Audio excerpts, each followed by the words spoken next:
Chapter 21. The duel between Noah and Alusha only lasted for about 5 minutes before it ended. The two of them weren't too far away from the fairy tale guild. Thus, after about half an hour, Noah and Alusha returned to the guild. At this moment, Noah and Alusha both had a knight's sword in its scabbard at their waists. One of them was wearing an ordinary shirt, trousers, and a jacket, giving off a carefree aura. The other was wearing a cold armor, giving off a heroic aura. They looked like a pair. In addition to the 3 months of training together, Noah and Alusha's aura, posture, and pace had unknowingly reached the same state. If it wasn't for the fact that Noah's hair was black and not bright red, perhaps many people would have thought that the two of them were twins. Under such circumstances, the two of them directly returned to the guild and pushed open the guild door. Hearing the usual clamor inside and looking at the noisy scene in front of them, they looked at each other and smiled knowingly. Obviously, no matter if it was Noah or Alusha, they felt unusually close to the lively atmosphere of the fairy tale. Unfortunately, this amiable mood was quickly interrupted by a rude roar. Alusha! Accompanied by this immature roar, a figure jumped up from the table in front of them. Like a hungry tiger pouncing on its prey, it fiercely pounced towards Alusha, who was beside Noah. Let's have a showdown. Hearing this, Alusha did not even lift her eyes, as if she was used to this scene. When the figure was not far from her, she nimbly shifted to the side and threw out a punch, heavily smashing the nose of the figure pouncing towards her. Pung! Ah! A muffled sound and a blood-curdling scream reverberated throughout the entire fairy tale guild.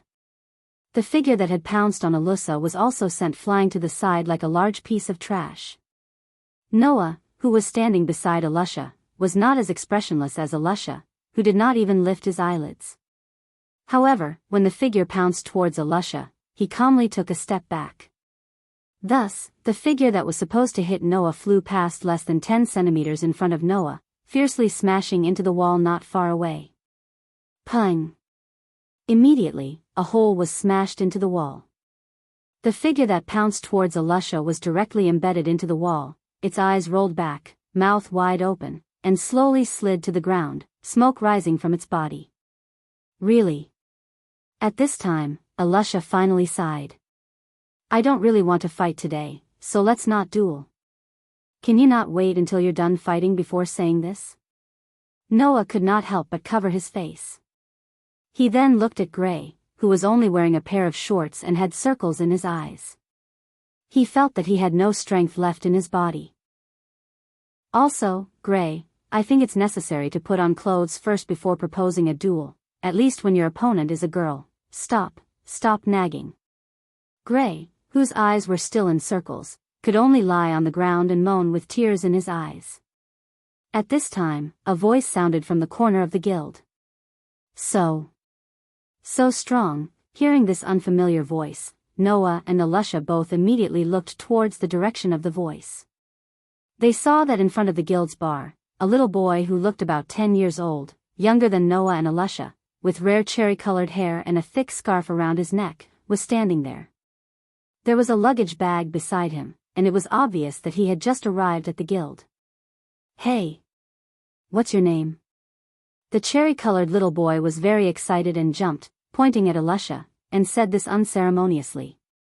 You can actually take down that idiot in an instant. I'm interested in you now. Who are you calling an idiot? Gray, who was lying weakly on the ground, immediately jumped up as if he was revived, the veins on his forehead popping out. Do you want to fight? Hang your eyes. Forget it. Hang your eyes. The little boy laughed. You can't even beat a girl. I'm not afraid of you. Gray's expression suddenly froze, and he couldn't move. Not only Gray, but everyone in the guild also fell silent at this moment, causing the surrounding atmosphere to be very oppressive. It was as if a scourge was about to be born, and they looked at Alusha with fear. Oh. Alusha's mouth slightly curved into a happy arc, but this expression made everyone in the guild, except for Noah, tremble in their hearts. What's your name? Me? The little boy didn't seem to notice the change in the surrounding atmosphere, and he put his hands behind his head, revealing a bright smile. My name is Naz. Naz Delagner. Looking at the bright smile on the face of the little boy named Naz in front of him, Noah, who had been observing Naz, didn't know why, but his expression began to soften, as if he was basking in the soft sunshine, and he couldn't help but have a good impression of Naz. Not only Noah, Elisha, Gray, and everyone in the guild unconsciously approved of Naz under his bright smile, but they didn't show it on their faces, but they couldn't hide it from Noah, who was very familiar with everyone. Naz Delagner? What an incredible person. Noah, who had a good impression of Naz because of his outstanding personality and charm, took the lead to show his good intentions to Naz, and smiled slightly. My name is Noah. Noah Delagner. My name is Elisha.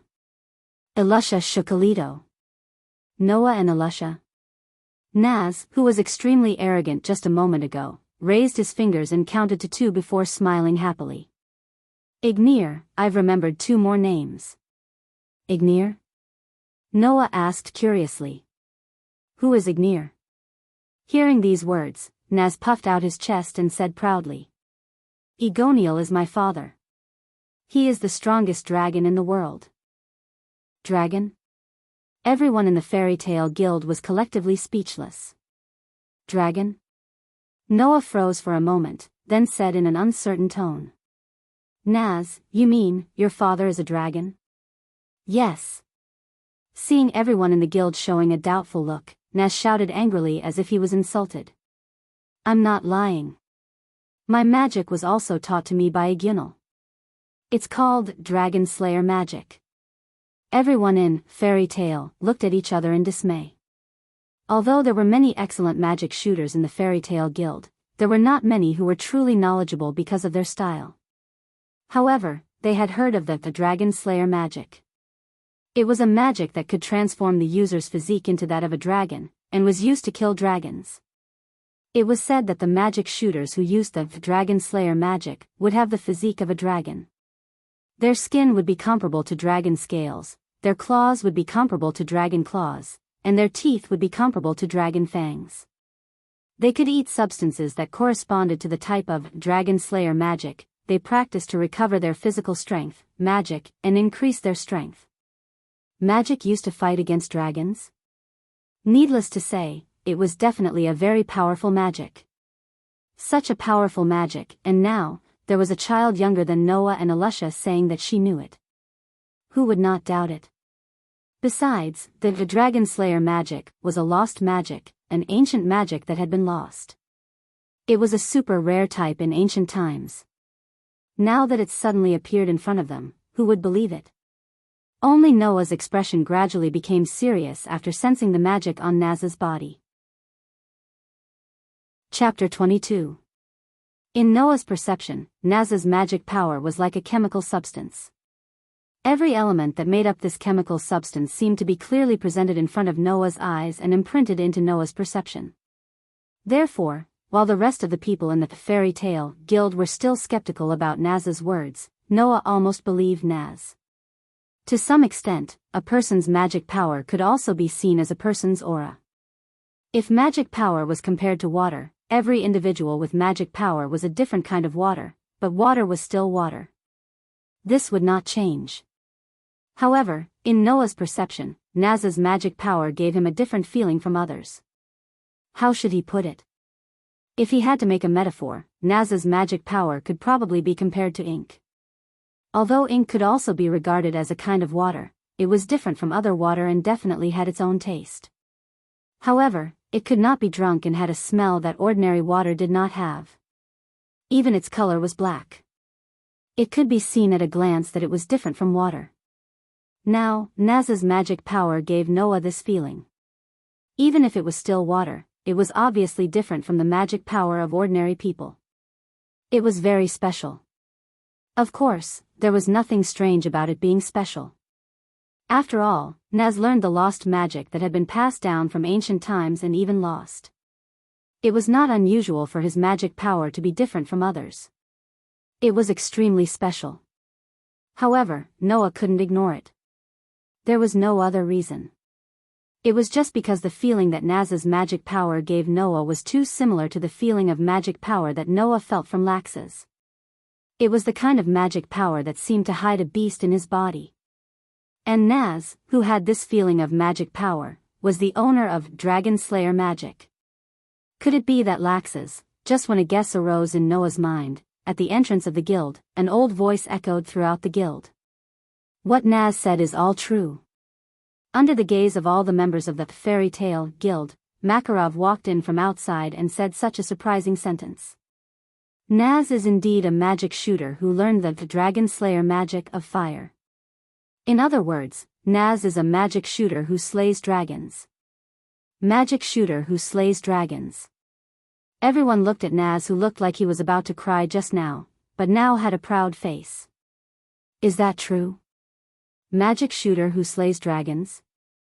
I didn't expect that this kind of ancient magic shooter would actually appear in the fairy tale, and it's a child, in addition to the magic shooters in the guild, Elusha said to Noah, who was next to her with interest. That child called Naz seems to be quite powerful. The Dragon Slayer magic of fire? Gray, who was still lying on the ground, stared at Naz and grinned. He's quite interesting. He's a guy worth a fight. Humph. Naz was like a little person with a long nose, standing with his arms akimbo and chest out as he laughed loudly. How is it? Are you scared? Isn't this good? Elusha, who was somewhat restless, stepped forward with a smile on her face. Why don't we have a competition? Competition? Everyone present suddenly became noisy, looking as if they wanted to see the world in chaos. Not bad, not bad. How about the kid called Naz compete with Elusha? Let us see the power of a magic shooter who slays dragons. With you? Naz's eyes also lit up, and he jumped out with a face full of excitement. Good. I'll defeat you. This will prove that I'm stronger than that idiot. Idiot. For the first time, Gray didn't make trouble, but looked at Naz with pity. You'll know how terrifying Elusha is later. Under the instigation of all the members of the Fairy Tale Guild, Naz agreed without any surprise. Elusha also looked somewhat impatient. It seemed that she really had a little interest in the Dragon Slayer magic. Unfortunately, Elusha was destined to not be able to fight today. Elusha. Noah suddenly raised his head and said such a sentence. Why don't you give this competition to me? The whole place suddenly became quiet. Noah. Elusha looked at Noah with a face full of doubts. Are you an idiot? Gray directly showed a stunned expression. No matter how weak that idiot with the hedgehog head is, he's still a sorcerer. Noah, you haven't learned magic yet, why are you jumping out here? Haven't learned magic yet? Naz was even more surprised. If you haven't learned magic, how are you going to fight me? Not to mention Elusha, Naz, and Gray, even the members of the Fairy Tale Guild were puzzled. Little Noah, don't be impulsive. Even if you want to fight with others, you have to wait until you learn magic, right? That's right, that's right. Let's wait until you learn magic first. Hearing this, Noah smiled but didn't say anything. His gaze directly met Naz's confused expression. How about it? Do you want to try? Seeing that Noah didn't have the slightest intention of giving up, everyone except Elusha started to discuss spiritedly. Naz. At this time, Makarov spoke. You can try with Noah. Okay. Although he didn't know what was going on, Naz still clenched his fist hotly. Since Grandpa President has said so, don't regret it later. Hearing Naz's words, Noah didn't say anything. He slowly nodded his head, a look of interest flashing past his eyes. Just as Elusha said, Noah did indeed have an interest in the Dragon Slayer magic. Although, it wasn't purely because the Dragon Slayer magic was a lost magic, or because it was a powerful magic used to fight against dragons. In the open space in front of the entrance of the Fairy Tale Guild, at this time, many people had formed a circle, surrounding two young teenagers. Do your best. Little Noah. Don't lose too. Dragon Slayer Sorcerer. Fight, fight. Okay. Standing in front of Noah, Naz looked at Noah, who was casually standing there with one hand holding the scabbard of the knight's sword at his waist. He raised a fist, his face full of excitement. "I'm coming." After saying that, a rather impressive magic slowly rose from Naz's raised fist, and a flame suddenly burned from Naz's fist. Under the gaze of everyone present, he shouted and rushed straight towards Noah. Fire Dragon's Iron Fist. When Naz rushed to less than 2 meters in front of Noah, Naz jumped up and raised his fist high. The flame on it condensed slightly, and fiercely punched towards Noah's chest. A light breeze blew the hair in front of Noah's forehead, exposing a pair of pitch-black, extremely deep eyes under Noah's bangs in front of Naz's eyes. Staring at the fist covered in flames, when it was about to reach his chest, Noah took a step to the left unhurriedly. After 3 months of training, Noah's reflexes had been trained to be extremely outstanding. And in Noah's view, Naz's fist was simply too slow compared to Elisha's swift and violent slash. Thus, Noah's step just happened to dodge Naz's flame fist that was smashing towards him. His body slightly tilted, and his palm was like a needle, passing through Naz's arm and very lightly imprinted on Naz's shoulder. Bang! With a muffled sound, Naz, who was hit by Noah's palm, was like being struck by lightning. With a groan, he flew back at a speed faster than when he came, and finally smashed into the ground not far away. He cried out in pain and fell with his limbs in the air. The surrounding sound instantly disappeared. Chapter 23. Looking at Naz, who was knocked to the ground by Noah in one strike, the surrounding members of Fairy Tale were silent for a moment before they quickly became restless. Is that for real? Isn't this Archmage of the Dragon Slayer too weak? No, Naz still has some skills. His magic power is also outstanding among his peers. Other than Elisha, only Gray in the guild can compare to Naz. In other words, it's not that Naz is too weak, but that Noah is too strong. I knew it, the chairman's grandson definitely won't only have the advantage of having powerful magic power. The Archmages of Fairy Tale kept clamoring. As members of the same guild, adults and Archmages, they could see how capable Naz was. Naturally, they could also see that Noah was the real deal. However, it was precisely because of this that the Archmage of the Dragon Slayer they were looking forward to was knocked down in one strike. This sudden unforeseen event caught everyone off guard. Below the stage, Gray's face was also filled with disbelief as he looked at Naz, who was knocked down. His mouth even formed an O shape. This guy, how did he become so strong? Makarov, who was standing slightly in front of the crowd, also opened his eyes wide. He looked at Noah, who was holding the scabbard of the knight's sword at his waist with one hand and didn't even change his position. He then looked at Elisha, who was beside him, with a matter-of-fact expression and couldn't help but smile.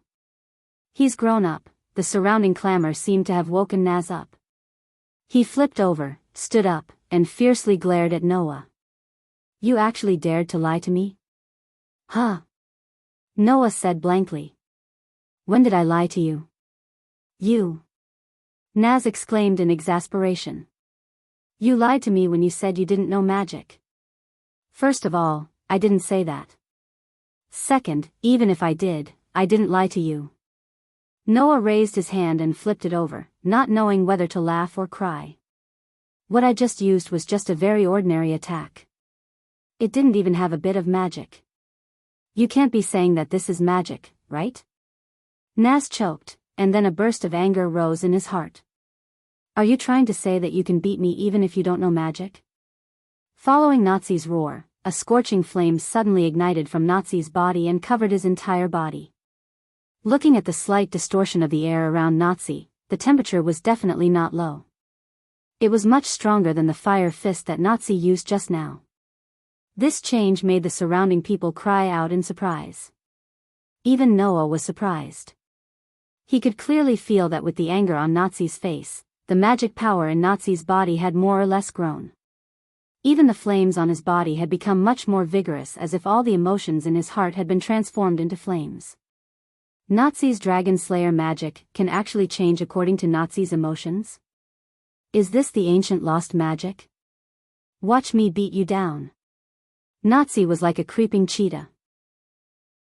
He bounced up fiercely, stomped his feet on the ground, and rushed out.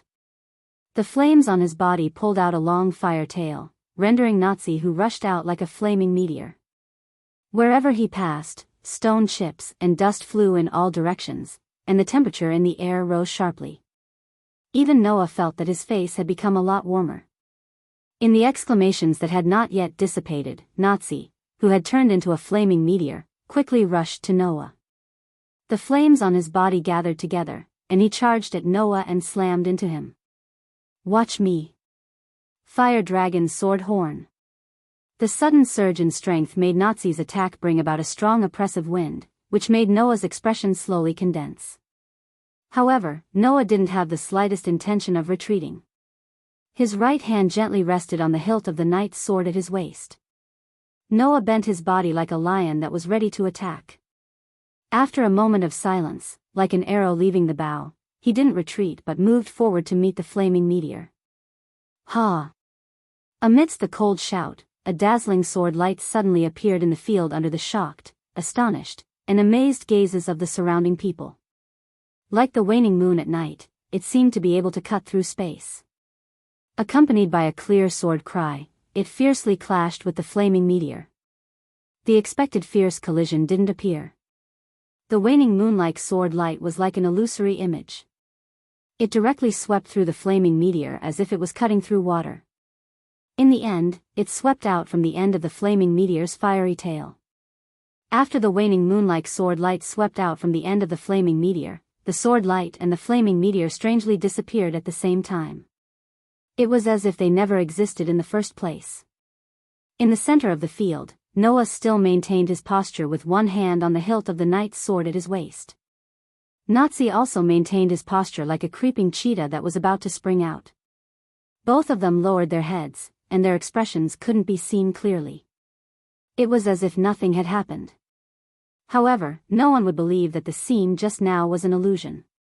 Because the temperature in the air still hadn't dropped, and the gravel and dust in the field hadn't dispersed. Noah and Nazi's positions were replaced by each other. They had their backs facing each other, which was completely opposite from the position they were in at the beginning of the confrontation. Around them, everyone in the fairy's tale subconsciously held their breaths and didn't make any more noise. Makarov, Alusha, and Gray also stared closely at the two people on the field. Their expressions were solemn as they watched quietly. Not long after, the silence in the field was broken. "Ugh!" Nazi, who had his back facing Noah, whimpered. His eyes drew circles as if he was drunk. His body swayed for a while before falling to the ground unconscious. Noah then raised his head and let go of the hilt of the knight's sword at his waist. He turned sideways and looked at the fallen Nazi. He made a V gesture in the direction of Makarov, Alusha, and Gray. Clap, clap, clap, clap. Only then did everyone present come to their senses. They laughed loudly and applauded loudly. "Good job, little Noah. You've become stronger. What a powerful sword." As expected of the president's grandson, he's really different. The people here were all magic shooters from the fairy's tale. Even the weakest one was much stronger than Gray. Although not everyone knew what had just happened, most of them still knew. When Nazi's explosive attack that exceeded his full strength was about to land on him, Noah quickly pulled out his sword at a violent speed that most people on the field could only see a flash of sword light. He didn't retreat but advanced. When he brushed past the flaming meteor that Nazi had turned into, his sword hit Nazi's abdomen and made him unconscious. Seeing that Noah still maintained his sword-drawing posture after the attack, it was clear that after hitting Nazi, Noah returned his sword to the scabbard at a speed that couldn't be seen clearly. With all these factors added together, it resulted in the scene where the two of them exchanged positions and had their backs facing each other. Of course, looking at Nazi's unconscious appearance, Noah must have been merciful and didn't really slash him with his sword. Otherwise, Nazi would have at least bled. This guy. Gray didn't hide his shock. He actually secretly became so strong by himself. He's really cunning. Makarov, who heard Gray talking to himself, laughed and turned his head to look at Alusha. "I'm sorry to trouble you with Noah. It's all Noah's own efforts to have such outstanding sword skills. Elisha shook her head and smiled as she looked at Noah, who was surrounded by everyone in the field. Moreover, I've also received a lot of care, Makarov nodded with a smile. His gaze turned to Noah and the look in his eyes gradually became peaceful. Do your best, my grandson. Chapter 24. Magnolia, Forest Riverbank, Wang. The surge of mana caused the air to vibrate and expand like ripples, wrapping around the pitch-black beads and suspending them beside the owner of the mana. Noah's eyes were closed, and pitch-black beads covered in the light of magic floated around him. It was almost exactly the same as when he trained his magic power control in the past. However, in the next moment, Noah did something different. Noah opened his eyes abruptly, exposing his dark eyes that were as deep and dazzling as the stars in the sky. He gently raised his hands, as if he was trying to lift something up. His palms were facing upwards, and he couldn't help but raise them up. Wang wang wang. Following Noah's actions, the mana that surged out from Noah's body became denser and denser, causing the glow on the pitch-black beads to increase greatly. Then, the pitch-black beads began to move. Chi-chi. In the extremely soft sound of breaking through the air, the pitch-black beads seemed to have a life of their own as they circled back and forth around Noah's body. They drew a beautiful trajectory and their speed became faster and faster. Chi-chi-chi-chi. Not long after, the entire forest riverbank was filled with the sharp sound of breaking through the air. Bang! Until a certain moment, two pitch-black beads that were circling back and forth at high speeds suddenly collided with each other, making a dull sound of collision and bouncing off each other. Bang bang bang bang. This collision seemed to have caused a chain reaction as the dull sound of collision sounded one after another, causing the number of pitch-black beads circling around Noah's body to decrease gradually. It was unknown how long it took before it stopped. However, when it stopped, the number of pitch-black beads floating around Noah's body was only about 1/10 of what it was at the beginning. Clap clap clap clap. Elisha, who had been watching from the side from the beginning to the end, applauded and praised. Your mana control is much stronger than before. It's really getting stronger and stronger. At this rate, it won't be long before you can completely control all of your mana, right? It's still early. Noah said, but the corners of his mouth couldn't help but curve up. With this level of mana control, once I use all my mana, it's still possible for me to go berserk, isn't it? But at the very least, as long as you don't use all of your mana, you won't go berserk like you did in the guild. Elisha chuckled as she folded her arms. Or rather, before you learn magic, with your current mana control, it's unlikely for your mana to go berserk. This is a good thing. Like you said, this was before I learned magic. Noah stopped smiling and sighed. In the process of learning magic, every magic shooter will increase their mana along with the improvement of their magic. My mana is already so strong that I can't completely control it. If it increases, I really can't stand it. When exactly can I start learning magic? Hearing Noah's sigh, Elisha felt strange. The strength of a magic shooter's mana was directly related to their strength. The stronger a person's mana was, the more powerful the spells they could cast would be, increasing their combat ability. The more mana a person had, the more time they could use spells, extending their combat time. Therefore, being able to increase one's mana was almost equivalent to increasing one's own strength. Therefore, the increase of mana had always been the dream of every magic shooter. It was also the main goal that every magic shooter inevitably needed to be immersed in on their path to increasing their own strength. In any case, being able to increase one's mana was definitely a good thing. Now, such a good thing coming out of Noah's mouth was like a disaster.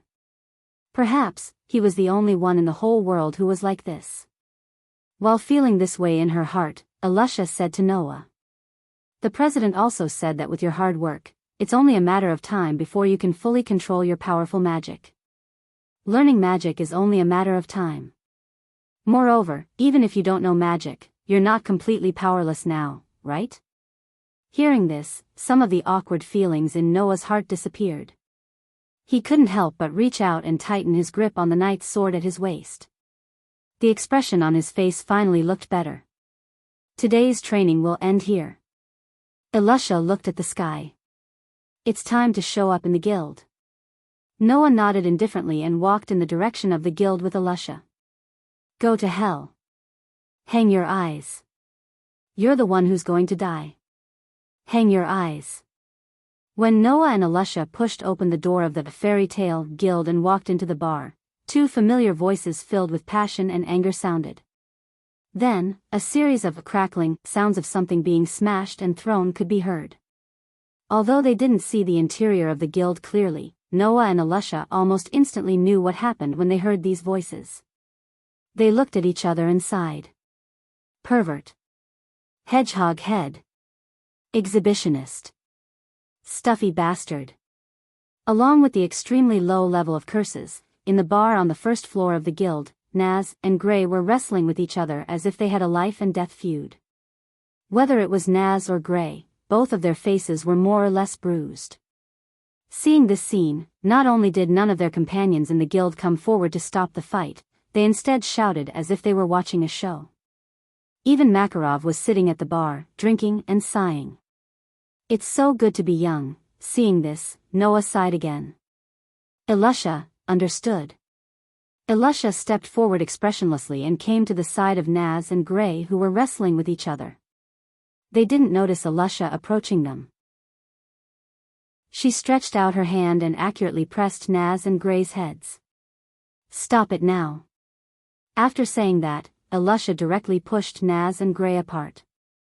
No, it wasn't just a separation. Yua. The overly strong force directly pushed the two boys, who were around 30 kilograms away. Their necks made a kacha sound that made one's scalp numb as they laid on the ground in pain. How about you guys stop for a day? Noah walked to Elisha's side and looked at Naz and Gray, who were lying on the ground with a headache expression on his face. You guys fight all day long and I don't see a winner. Shut up. Naz jumped up energetically and then noticed that the person who spoke was Noah. His eyes immediately shone. Noah. Let's fight it out. Elisha. Gray also jumped up. Why don't you fight me as well? After saying that, the two jumped up at the same time and pounced in the direction of Noah and Elisha, who were standing together in the middle. However, one pounced on Noah and the other pounced on Elisha. Seeing that Naz and Gray pounced on them without saying anything, Noah and Elisha's expressions collapsed. When Naz and Gray pounced on them, they raised their hands at the same time and formed a hand-knife shape. They released a heavy blow that ordinary people couldn't see at the opponent's abdomen, who challenged them unilaterally. Bang! Oh! Naz and Gray, who were directly hit in the abdomen by a hand knife, had their eyes protruded out.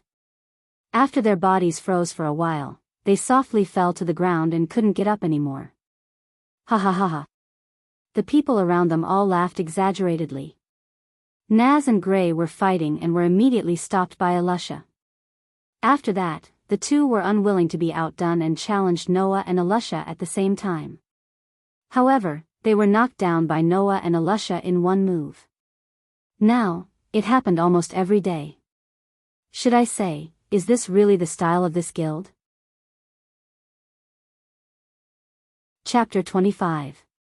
On the other side, Makarov, who was sitting at the bar, looked at the scene of Naz and Gray being defeated by Noah and Elisha in one move. He paused in his action of raising the glass to his mouth, and a hint of hesitation appeared in his eyes, but it disappeared immediately. Noah. Elisha.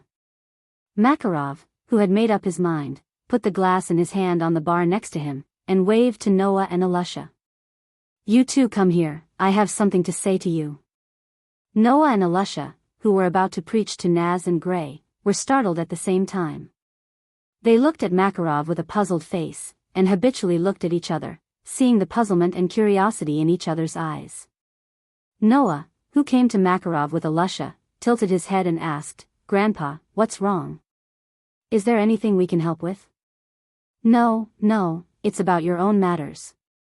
Makarov burped with the smell of alcohol, and said something that surprised Noah and Elisha with this sloppy look. I just want to ask you, do you want to start officially accepting commissions and go out to work? Work? Noah and Alusha's eyes lit up. Work? The others in the guild also exclaimed, and even the half-dead Naz and Gray jumped up. The so-called magic shooters were, in fact, a special group of people who could use mana and release magic. Generally speaking, as long as one could use magic proficiently, no matter what kind of magic it was, this person could be called a magic shooter. However, for magic shooters, they were more inclined to be able to use magic and join a guild. Only then would they be considered a proper magic shooter. After all, magic shooters had to complete all kinds of work to earn remuneration. A proper guild that could accept commissions from all over the Fiori Kingdom and provide options for the magic shooters in the guild was naturally indispensable. That was why there was such an unspoken rule. So strictly speaking, Noah, who had not started learning magic, could not be considered a proper magic shooter even though he had joined the guild. As for Alusha, she was already quite proficient in using magic, and was even better than the average adult magic shooters. In addition, she also had excellent swordsmanship and skills in using various weapons. In a way, she was more mature than Noah on the path of a magic shooter. However, even so, Makarov did not allow Alusha to accept commissions and go out to work. Instead, he allowed Alusha to improve her abilities first. When she had a certain ability and could take charge of things independently, he would then admit that Alusha had the ability to go out to work. Before that, Alusha's living expenses were paid by the guild. When Alusha was able to go out to work, she would use her remuneration to pay for it. Therefore, Alusha, who could use magic proficiently and was a member of the fairy tale, could be called a magic shooter.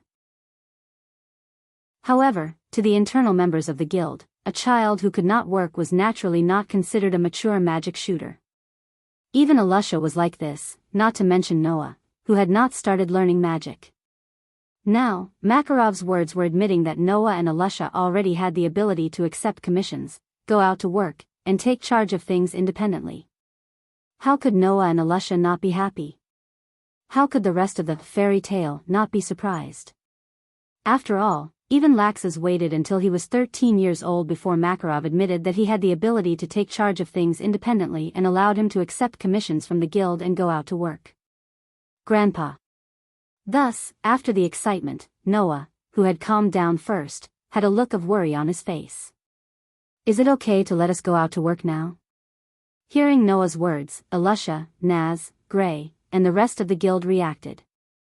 I know what you are worried about, but since I asked this, it naturally means that you have a certain degree of ability and can take charge of things independently.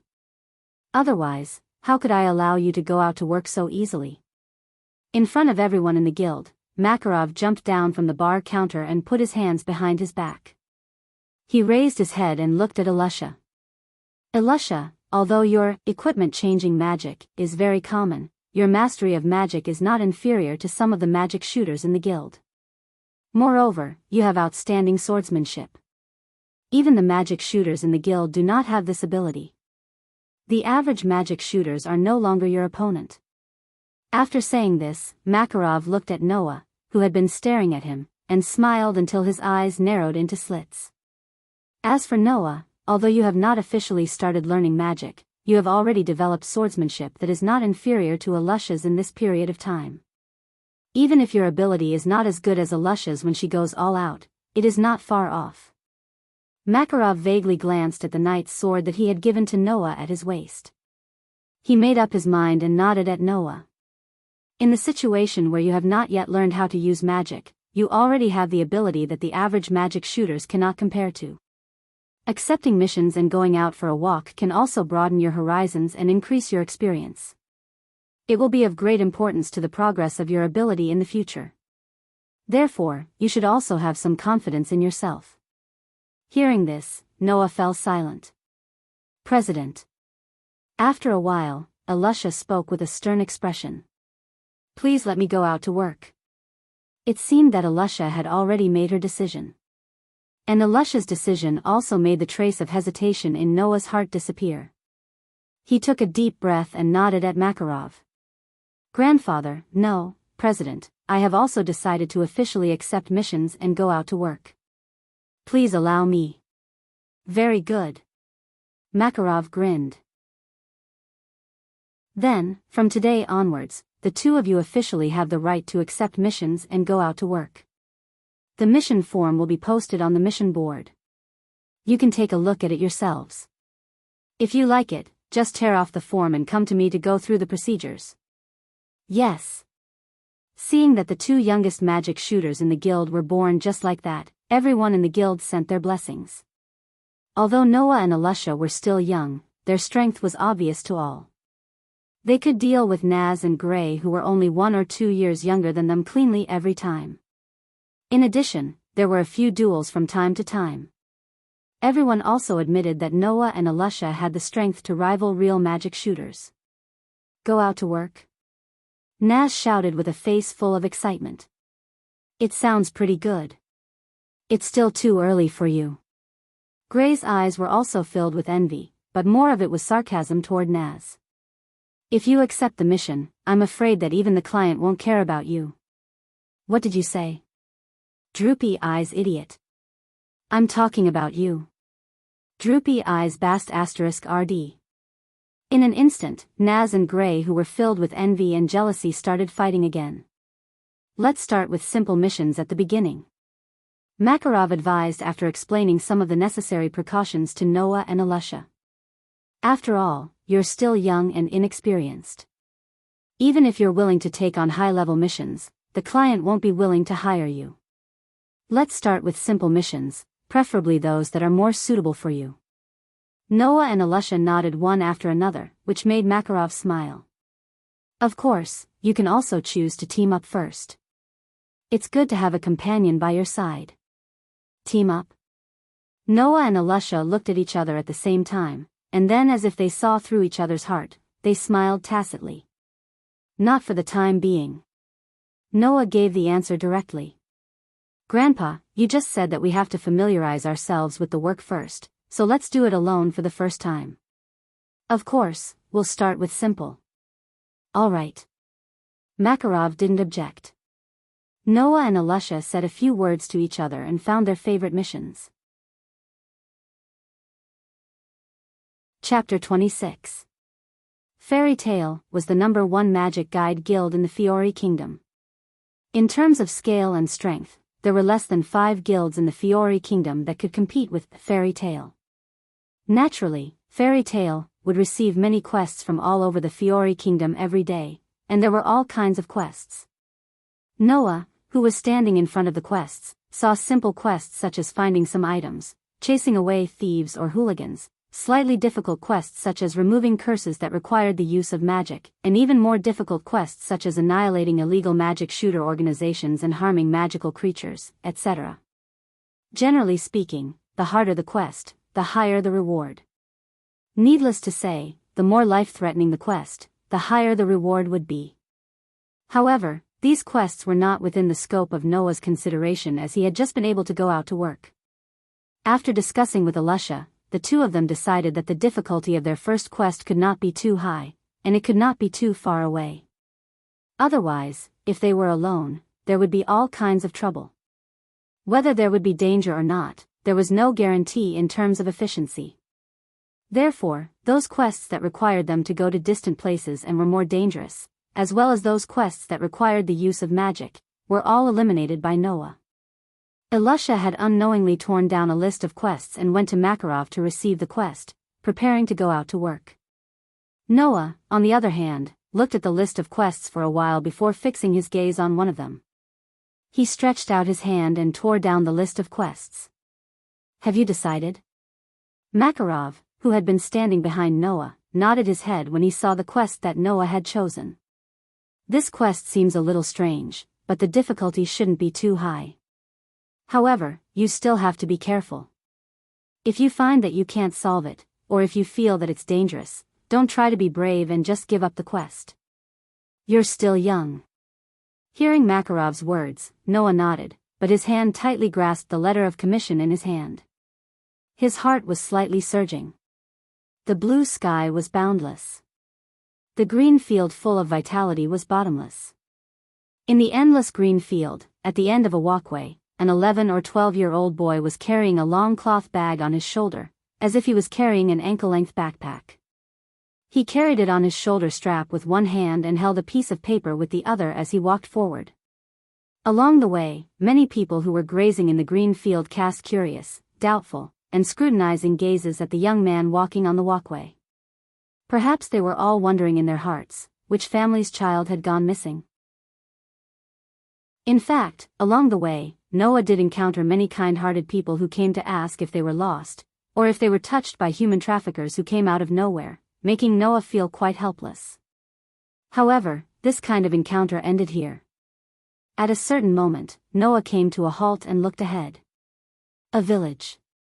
It was a village not too far from Magnolia. At least, even if Noah didn't take a car, he still walked to his destination, although it took a lot of time. Looking at the village not far in front of him, and then looking at the letter of commission in his hand, Noah once again confirmed that his destination was this village in front of him. This time the commission was issued by the village chief of this village.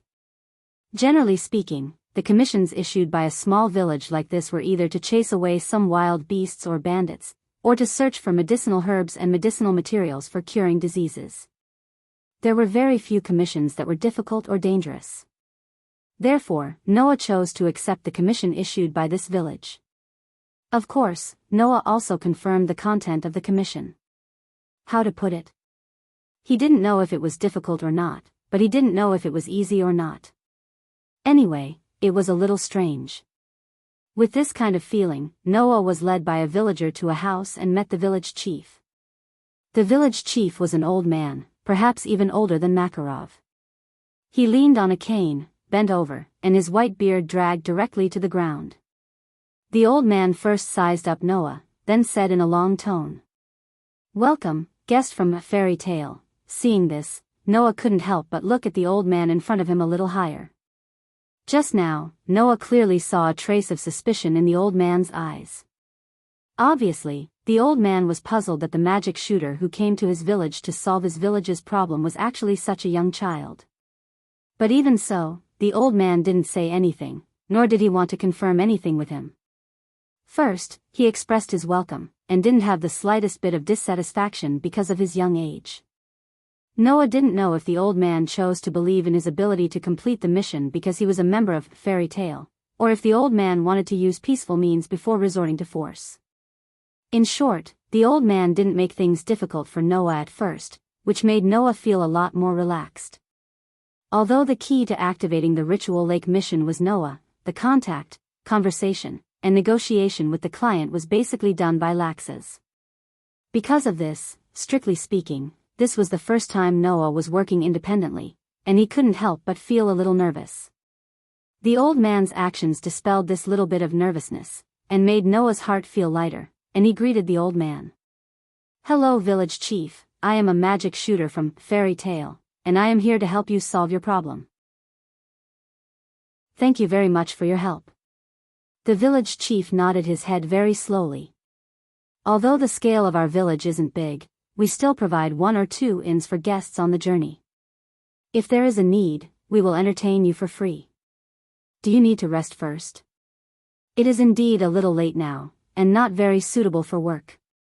If you can let me rest for a night, I would be very grateful. But before that, I have some questions that I would like to ask the village chief." Noah held up the commission in his hand, and asked with a little uncertainty in his tone. "The commission clearly states that the task is to drive away ghosts. What is this all about?" "Yes. Drive away ghosts." This was the question that Noah found inconceivable. Although this was a world where magic was quite prevalent, and even integrated into people's daily lives, there were also some magical creatures that could endanger people's lives. Noah had even heard Makarov say that there were demons in this world. But ghosts and whatnot, did they really exist? Perhaps they did exist, but Noah had never seen them before, so it was inevitable that he would feel some doubts. Not to mention Noah, even if it was someone else, they would probably be filled with doubts like Noah. After all, some of the ancient villages did not have as much knowledge as the residents of the towns and cities outside. Sometimes, it was not impossible for some special phenomena, the activities of weak magical creatures, and the tricks of humans with bad intentions to really be ghosts. If this was really the case, this task would not be difficult to solve, but he was afraid that there was something else that Noah could not solve. Therefore, Makarov's suggestion was only to come and take a look. If there was anything wrong, this type of commission was allowed to be abandoned. No matter what, if there were really ghosts causing trouble, Noah did not have the means to drive them away, right? Therefore, it was necessary to ask clearly. It was not known if the village chief also understood this point, but seeing that Noah directly asked about work, he started to explain slowly. Actually, not long ago, the villagers who went into the forest to hunt often heard the sound of ghosts crying. Chapter 27. Actually, not too long ago, the villagers who went hunting in the forest often heard the sound of a spirit crying. With this as the starting point, the village chief began to explain. Not too far away from the village, there was a forest that was rarely visited by humans. There wasn't anything special about this forest, unlike the forest beside Villa Magnolia where there were all kinds of magical creatures. This was just a normal forest. At most, there were only a few wild beasts or weak magical creatures. Because of this, the village treated this forest as a hunting ground. Every day, they would go hunting in the forest, and it was the main source of food for the village. Not too long ago, when many villagers went hunting in the forest, they could faintly hear the sound of a girl crying. At first, the villagers thought that it was a child who had mistakenly entered the forest, and wanted to find the child and bring her out. Who knew, before the villagers could begin to search for the child, a strange phenomenon occurred. Noah naturally didn't know what the strange phenomenon was. But according to the village chief, there was a hole in the sky. Because of this strange phenomenon, the villagers didn't continue to search for the child. But since then, they could still hear the sound of the child crying in the forest from time to time. Moreover, there would always be a hole in the sky from time to time, which made people's hair stand on end. Thus, the saying that the crying child in the forest was a spirit that would bring a curse when she cried, and the spirit that caused the sky to crack spread throughout the village. The villagers in the village were relatively simple people, and they didn't doubt this saying at all. Thus, gradually, the villagers didn't dare to enter the forest to hunt anymore. This caused the village, which used the prey in the forest as their main source of food, to not have as much food as before, which caused quite a bit of trouble. With no other choice, the village chief could only send out a request to the nearest magic guide guild, and invite someone to banish the spirit. To be more precise, it should be to find the true source of the crying and the truth behind the crack in the sky, so that the village could return to its previous state. The reward was pooled together by the villagers. Although it's not much, only 200,000 J, we still want to ask for your help. The village chief slightly lowered his head and bent his waist. For his age, this kind of bow was already the limit. Can you accept our request? Noah frowned slightly and fell silent. It wasn't that Noah didn't want to accept the commission, but the commission itself had too many uncertainties. Noah didn't know if he could complete the commission by himself. As for the reward, for such an uncertain mission, it was neither too much nor too little. It could only be said that as long as there were no accidents, the reward would be considerable. Moreover, Noah didn't care much about the reward. In terms of money, he still had the 1 million J reward from the last activation of the Ritual Lake mission. He wasn't in a hurry to use money, so he didn't need to care too much about the reward. After pondering for a while, Noah said, "To be honest, village chief, there are too many uncertainties in this case. We can't be sure if it was the spirit that caused the sky to crack. I can't guarantee that I can provide help to all of you, so I would like to stay in the village for the night and go to the forest to take a look tomorrow. Is that okay?" "Yes. Thank you very much." The village chief's voice was a little more relaxed, which made Noah smile. He tightened the long cloth bag on his shoulder like a backpack and began to think about what he should pay attention to for tomorrow's mission.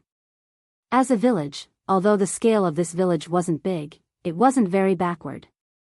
Although the houses were a little old compared to the buildings in Magnolia, the style was almost the same, unlike some villages that only had stone houses. The inn provided to Noah was a little small, but it was impeccable.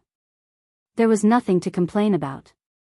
Under the village chief's instructions, the owner of the inn also knew that Noah was a magic shooter from fairy tale. He had specially come to help the village solve the problem caused by the spirit, so he didn't charge Noah for the accommodation. However, unlike the village chief, when the owner of the inn found out that the sorcerer who came from fairy tale was such a child, although he did not say anything, there was an unconcealable disappointment in his eyes, which made Noah quite gloomy. Let's hope tomorrow's mission can be completed smoothly. With this thought in mind, Noah settled down a little and came out of the room. He sat down at a wooden table in the inn's lobby, ordered some food, and began to replenish the energy he had expended during the day's travel. However, just as Noah was enjoying his dinner, 3 people came to the entrance of the inn. They were about 11 or 12 years old. They should be the same age as Noah, but they were very eye-catching. As for why, it was because these 3 boys and girls around the age of 11 or 12 all had a head of eye-catching white hair. Standing in the middle was a girl with long white hair tied into a ponytail. She was wearing a revealing swimsuit. Her face was very ugly, and her eyes were very fierce. Standing on the left of the girl was a boy who was wearing a formal suit and shorts like a student. His figure was considered tall and sturdy among his peers. His skin was a little dark, but his face had a weak expression. It was a sharp contrast to the ponytailed girl. It made people wonder if there was a mistake. As for the one standing on the right of the girl, it was a little girl who was the shortest and looked the youngest. She had the head of a little sister and was wearing a cute dress. At this time, the little girl with the head of a little sister was saying something to the ponytailed girl with a face full of worry, but the ponytailed girl turned a deaf ear. The tall and sturdy boy also seemed to be trying to persuade the ponytailed girl with a weak face. As a result, the ponytailed girl glared fiercely at him. He shrunk his head and hid to the side without any backbone. His face looked as if he was about to cry, which made people unable to help but laugh. This strange trio naturally attracted Noah's attention. He immediately slowed down his eating speed and observed them with interest. Just as Noah was observing the 3 white-haired boys and girls, the ponytailed girl seemed to have noticed Noah's gaze. She turned her head and her gaze met with Noah's. Noah could clearly see that the other party's face was clearly unhappy. It was obvious that she did not like Noah's gaze. Just as she was about to glare at Noah, she noticed the fairy tale guild emblem on the back of Noah's right hand. The ponytailed girl was startled, and then a puzzled expression appeared on her face. It was as if she was painstakingly looking for someone, but in the end found that the person she was looking for did not match the appearance of the person she was looking for. However, the ponytailed girl quickly threw this to the side. Ignoring the advice of the weak boy and the worried girl, she walked towards Noah's direction. Seeing this, no matter how stupid Noah was, he could guess it. The other party was coming for him. Hey! As expected, the ponytailed girl directly arrived in front of Noah's table and asked very rudely. You are the sorcerer of fairy tale? The person who came to resolve the ghost incident in the forest beside this village? The ponytailed girl's tone sounded like she was looking for trouble, causing Noah to frown deeply. He put down the cutlery in his hand. Sister Mira. At this moment, the girl with the head of a younger sister wearing a cute one-piece dress came over. She pulled on the ponytailed girl's arm as if trying to mediate a fight. She lowered her head deeply to Noah and apologized profusely. I'm sorry. Sister Mira did not mean any harm. I'm really sorry. The tall and sturdy boy also came over and bowed fiercely to Noah. My sister really did not mean any harm. Please don't blame her. Noah nodded at the 3 of them. There was no anger in his tone. May I ask why you are looking for me? My name is Mira Jenny Strauss. The young girl named Myra's delicate face curled into a sinister smile as she said these words. Although I'm very sorry, your job is now ours. Chapter 28. Mira, Jenny Strauss. That was the name of the girl who exuded the aura of a bad girl. Elfman Strauss. That was the name of the burly youth with the weak aura. Lisanna Strauss. That was the name of the little girl who seemed like an obedient little sister.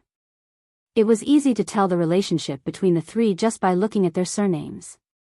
In fact, the three of them were indeed siblings. Of course, Noah only found out about this after the fact, including Elfman and Lysana's names. As for now, Noah was only dumbfounded. My job belongs to you guys? Noah looked at Mira, Elfman, and Lysana with a confused expression on his face. After a while, he opened his mouth and said, "What's the matter?" "I'm sorry, but I don't understand what you mean. Can you explain it more clearly?" "I think what I said just now has explained everything very clearly." Mira put her hands on her hips and looked down at Noah. Her delicate face was not inferior to Alusha's, but it was filled with contempt that destroyed her beauty. "Moreover, looking at you, I don't think you have the ability to solve this ghost incident. So, be smart and give us the job." At this point, Myra's words were no longer as simple as being arrogant and looking for trouble. Instead, she had offended him. Therefore, even Noah, who was very good at controlling his emotions, couldn't help but feel a little displeased with Myra's words. He unconsciously reached out his hand and touched the long cloth bag at the side. He looked at Mira and the corners of his lips curled up. "You mean to say that you have the ability to solve this matter even though you're about the same age as me?" Hearing this, Mira did not respond to Noah's words immediately. Instead, he glanced at the strip-shaped cloth bag that Noah was stroking. He still had a sinister expression on his face, but a hint of vigilance secretly rose in his heart. After all, it wasn't difficult for people to guess what was inside a cloth bag of this shape. However, Mira didn't have the slightest intention of letting him off. "You think you're a magic shooter just because you're armed? It's pretty easy to be a magic shooter for fairy tale." Noah, who had just turned a blind eye to Myra's words, suddenly opened his eyes. His gaze towards Mira began to turn cold, and even the mana in his body began to boil a little. "Can I take it that you're provoking fairy tale?" Ever since he was adopted by Makarov, Noah had lost control of his emotions a few times in fairy tale, causing the mana in his body to go berserk and almost destroyed the entire fairy tale. Noah constantly reminded himself that he had to remain calm no matter what happened. This was also the reason why Noah, at such a young age, was able to display a calmness that even adults couldn't possess. It was also because of this that Laxas, who usually didn't get along with Noah, would target Noah. Noah's emotions weren't easily affected by Laxas, which made Laxas somewhat annoyed, or rather, somewhat afraid of his younger brother. His attitude towards Noah was extremely bad. With Laxas's character, he wouldn't admit that he was somewhat afraid of his younger brother who wasn't easily affected. This was why he targeted Noah every time, attempting to break Noah's calmness that even he was somewhat afraid of.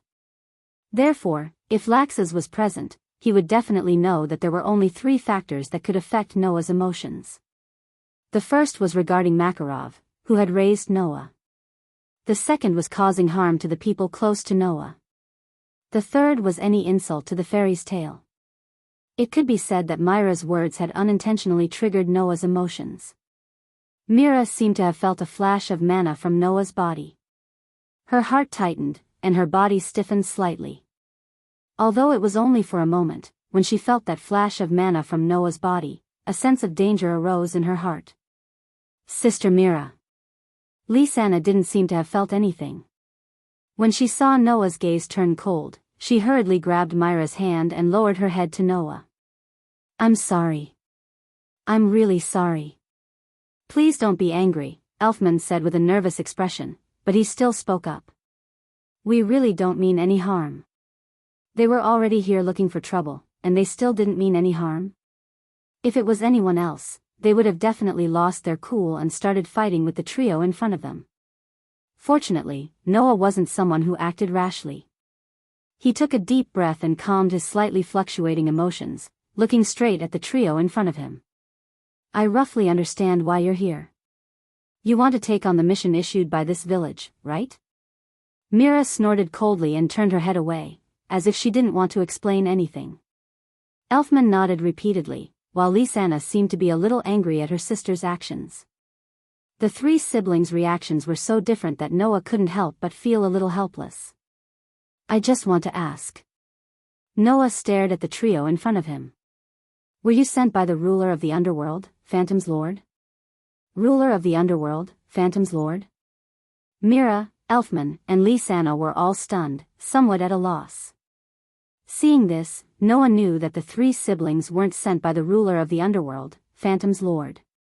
Just like the last time, they were here to make things difficult for Fairy Tale. Then, why are you stealing my job? Noah directly asked. I don't think I've offended you, right? Hearing Noah's words, Elfman and Lysana actually lowered their heads, looking somewhat guilty. Mira was the only one who didn't hold back. You don't need to know that. Anyway, you're a magic shooter of Fairy Tale. Just go back to the guild and change your mission. Leave the mission here to us. Noah raised an eyebrow and ignored Mira, turning his gaze to Lysana. He could see that among the three siblings, Mira was the standard delinquent girl, and it was hard to communicate with her reasonably. Elfman's personality was rather weak, and even if he was asked, he would only stutter. Only this youngest girl called Lysana was easier to talk to, and wouldn't ask so many questions. I'm really sorry. Lysana's first sentence was still an apology, and her cute face was full of regret. But we really need this mission. If possible, I hope you can give it to us. Lysana, why are you saying so much to him? Mira looked at Noah with an unkind expression. Kid, I said before that your job is ours. If you don't want to be beaten up by me and then run back home, just give up. Sister Mira. Lysana's tone was full of anger and helplessness. Obviously, she was already very hurt by her sister's bad attitude. Noah sighed, picked up the long cloth bag at the side, and stood up. Although I don't know why you're saying that you need this mission, I'm guessing that you've gone to the village chief's house and been told that I've already accepted the mission. That's why you're looking for me and hoping that I'll give up, right? After saying that, Noah put on a mischievous smile and said, Since that's the case, then try to steal my job. After saying that, without waiting for Mira and the others to say anything, Noah ran out. Don't run. Elfman and Lysana were shocked, and Mira was so agitated that she cried out, grabbing one in each hand and running out of the door. Chapter 29. Night fell quietly. In this world completely shrouded in darkness, all signs of life seemed to have been erased. Even the vast forest that was full of vitality couldn't escape the engulfment of the darkness. When night fell completely, Noah arrived at the entrance of the forest that was engulfed in darkness. Looking at the vast forest that stretched as far as the eye could see, he sighed in his heart. If possible, Noah really didn't want to carry out the mission of dispelling ghosts at night. Although Noah wasn't afraid of ghosts, that didn't mean that he liked ghosts. Therefore, in the face of an unknown existence like a ghost, even if Noah didn't know whether it actually existed or not, he still hoped to carry out this mission during the day. At least his mood would be a lot more relaxed. Unfortunately, the appearance of the three Strauss siblings disrupted Noah's plan. To be honest, although the three Strauss siblings' request was somewhat unreasonable, Mira was right. For Noah, who was the magic shooter of Fairy Tale, it wasn't a big deal even if he gave up on this mission. At most, he would just return to the guild and get another one. Didn't Makarov also say that if there was no way to complete the mission, there was no need to force it and just give up? The Strauss siblings seemed to have some reason to need this commission. If it were another situation, Noah wouldn't mind giving this commission to them, not for the sake of the arrogant Mira and the timid Elfman, but for the sake of the cute little girl Lysana, who was reasonable. Noah didn't mind giving this commission to them. However, this was Noah's first real job. If he encountered a setback in his first job and had to give up on the mission, Noah would inevitably feel disappointed and even lose confidence in himself. Not to mention, he didn't encounter any setbacks that forced him to give up on the mission. It was just a few people who came out and said that they wanted to steal his job. Not to mention, they had that kind of attitude. Looking back, Noah confirmed that Mira, Elfman, and Lysana hadn't caught up with him. He carried his strip-shaped bag and walked into the forest. The forest at night was very dangerous. In the more than a year in Magnolia, Noah ran into the forest almost every day to train his control of mana and swordsmanship. Therefore, Noah knew very well how dangerous the forest at night was. Other things aside, many of the truly dangerous magical creatures were frequently active at night in search of prey.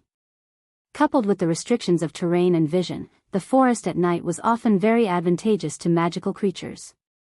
On the contrary, it was very disadvantageous to humans. Fortunately, this forest wasn't full of magical creatures like the forest in Magnolia. At most, there were some ferocious beasts. There was a chance of magical creatures appearing. However, the monsters in this type of forest were usually outsiders. Their numbers were pitifully small, and their strength was uneven. After all, powerful magical creatures were generally able to occupy a place where they lived, and some even occupied an entire territory. Only the weak magical creatures would be chased out of their habitat or escape in search of other places. Under such circumstances, this forest wasn't considered dangerous. Even the villagers of a small village often came here to hunt. Noah believed that he could handle such a forest at night. Currently, it was summer in the Fiori Kingdom. However, the temperature in the forest was quite chilly. It was hard to believe that it was summer. At night, the atmosphere in the forest was different from during the day. It was as if there was an additional cold air that made one's hair stand on end. As Noah walked into the depths of the forest, he breathed in the gloomy and cold air. A sense of nostalgia inexplicably rose in his heart. No, it wasn't strange at all. Because Noah used to visit the forest at night in Magnolia. The forest in front of him seemed to be connected to the scene in his memory, which made Noah feel nostalgic. However, compared to the forest in Magnolia, which was full of magical creatures, this forest was undoubtedly much more reassuring. For example, there wouldn't be the pungent smell of magical creatures here. For example, there wouldn't be insects larger than a human falling from the trees here. For example, there wouldn't be strange birds chirping here. For example, there wouldn't be spiders the size of a fist running around here. At most, there would be snakes crawling on the road, or owls with glowing eyes hiding in the trees. Thinking about these strange things and comparing the forest in Magnolia to the forest here, Noah unknowingly began to walk around aimlessly. It couldn't be helped. The village chief said that there would be spirits crying in this forest from time to time, but he didn't say exactly where to hear these cries. This wasn't strange. After all, Noah told the village chief that he would only carry out the mission tomorrow. If that was the case, the village chief would have explained in detail before he set off tomorrow. Thinking about this, Noah was a little annoyed. If he had known this would happen, he would have gone to the village chief's house first. Woo woo woo, just as Noah was immersed in his own annoyance and was about to sigh, a crying sound came from the surroundings, which made Noah freeze on the spot. Woo woo woo, before Noah could fully react, the crying sound became clearer and clearer, which woke Noah up from his stupor. At this time, Noah noticed two details. First, the crying sound was very young. The owner of the crying sound was definitely not more than 10 years old, and it was a female voice. Second, in addition to the crying sound gradually approaching Noah's direction, there was also a faint sound of footsteps coming from the depths of the forest. It should be the footsteps of the owner of the crying sound. It wasn't hard to imagine that the other party was crying while walking. Footsteps? Noah tilted his head in puzzlement. Isn't it a spirit? Do spirits need to walk and make footsteps? With such doubts in his mind, Noah carried the long cloth bag and leaped, silently hiding in the trees to the side. His gaze was cast forward, looking in the direction of the crying and footsteps. After an unknown amount of time, a very small figure slowly walked over from the depths of the forest, imprinted in Noah's eyes. It was a little girl. She was about 7 or 8 years old, 4 or 5 years younger than Noah. The little girl had a head of dark blue short hair that was unusually eye-catching even in the dark night. She wore an extremely thin shirt, and it was definitely very cold in the forest at night. However, the little girl was completely unaware of it, and didn't see her body shivering from the cold. Instead, she lowered her head and rubbed her eyes, crying non-stop as she walked over. Woo woo woo. Grandine. Where are you? It's so dark here. I'm so scared." Listening to the heart-wrenching cries and watching the little child walking towards them while crying, Noah was really confused. Was this a spirit? She didn't look like one at all, did she? Could it be that the crying in the forest was actually this child, and not some spirit? Didn't that mean that this child had been crying in the forest all this time? Noah fell silent, and after a while, he walked outside. The little girl seemed to have noticed the strange sounds around her. Her crying stopped abruptly, and she wiped the tears off her face. She looked around in panic, and then hurriedly hid in the bushes at the side. Seeing this, Noah was basically certain. Whether or not this little girl was the so-called spirit, she must have stayed in the forest for quite some time. Otherwise, why would a normal child hide when they heard the strange sounds? The child in front of him must have known that there were all sorts of ferocious beasts in the forest, and that it would be very dangerous to encounter them. That was why she hid when she heard the strange sounds. Chapter 30. At this time, Noah had somewhat forgotten his original intention of coming here. He came to the bush where the little girl was hiding, squatted down, and gently parted the bush in front of him. In the next moment, the figure of a blue-haired little girl, hugging her knees and curling up into a ball, looking at Noah with a frightened expression, once again entered Noah's field of vision. Looking at Noah's face that suddenly appeared in front of her, the blue-haired little girl crawled back in horror, her face full of fear. "Don't be afraid, I'm not a beast, nor am I a magical creature. I have no malice towards you." Noah tried to soften his tone as much as possible, with a gentle smile on his face, and extended his hand towards the blue-haired little girl. Come over here." Looking at the face in front of her that was filled with a gentle smile, the fear in the blue-haired little girl's heart was incredibly reduced by more than half. Her pale face also regained some color, but she still stared at Noah's hand that was stretched out in front of her with a fearful expression, her petite body trembling slightly.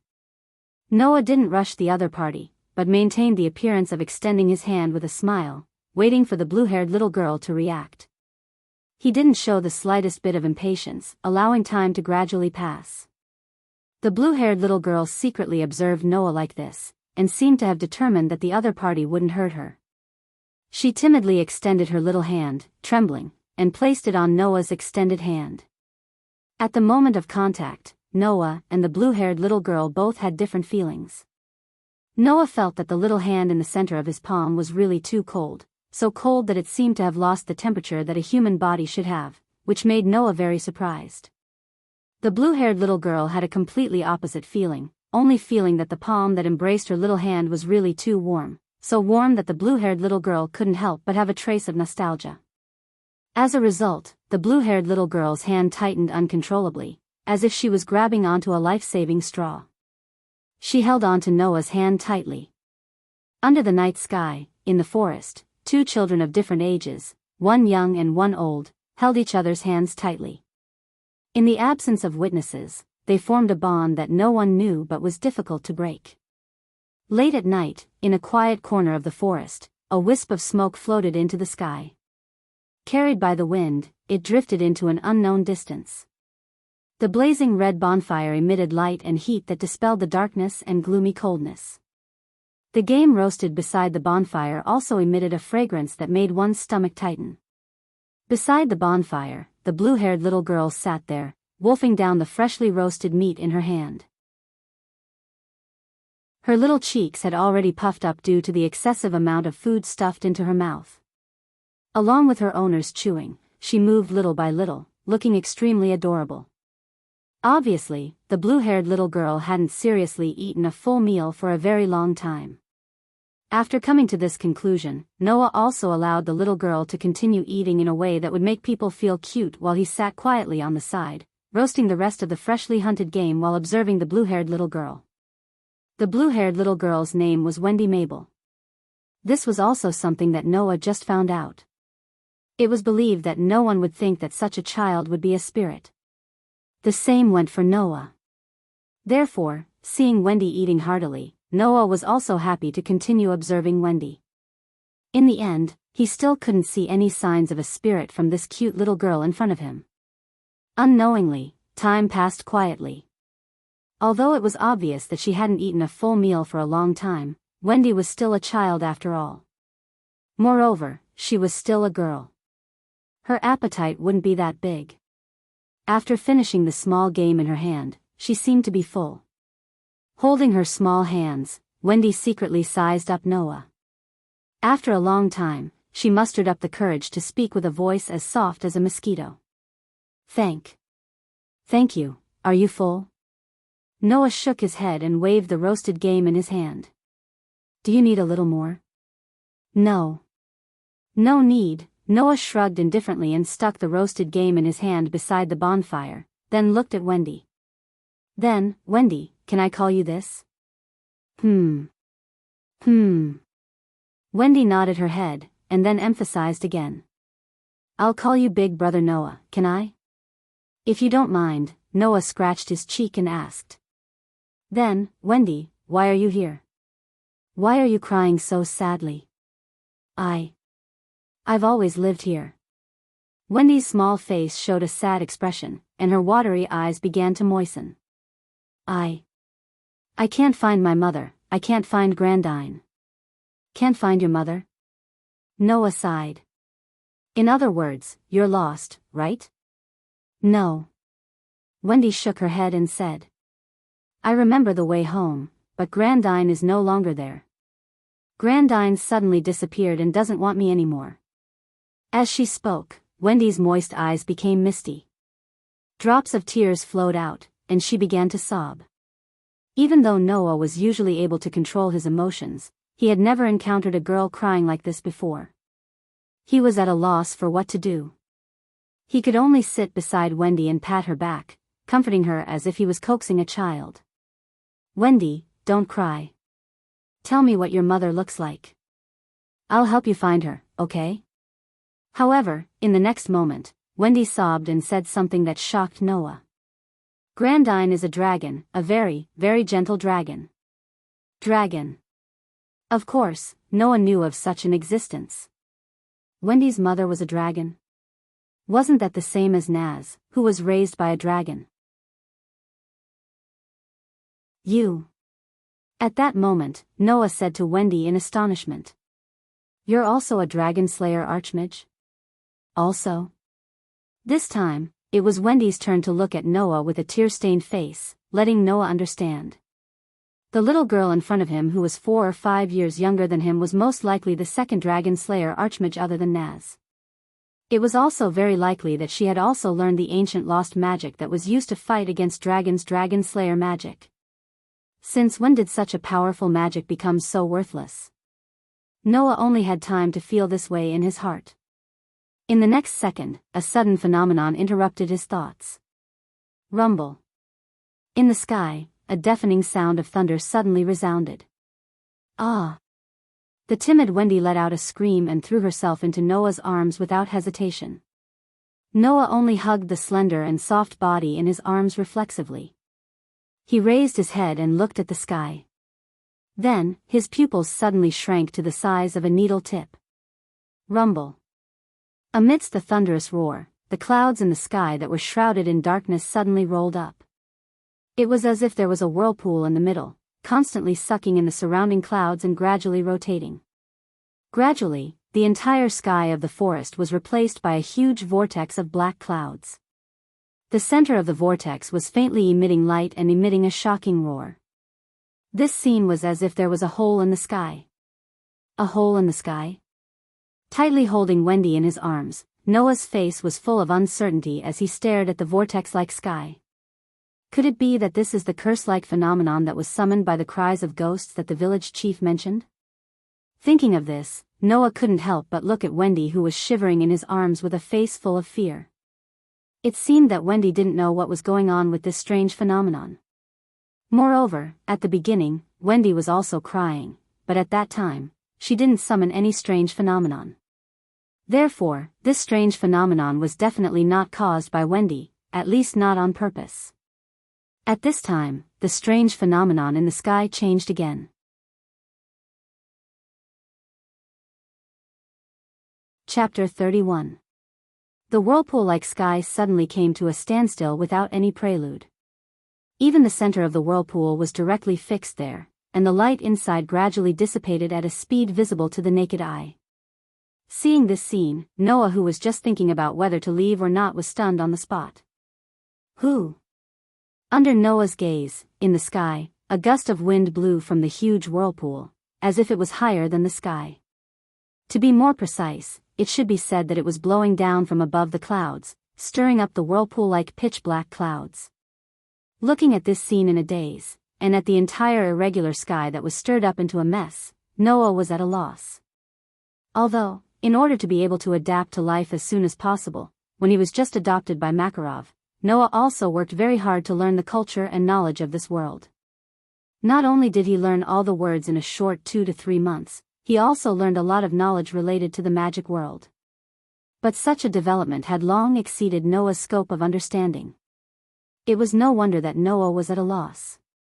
However, the loss only lasted for a short period of time. After a while, Noah noticed. The whirlpool-like wind that stirred up the whirlpool-like sky seemed to be blowing down from a place higher than the clouds, but under Noah's outstanding sensing ability, the real driving force of this whirlpool-like wind was nowhere to be hidden.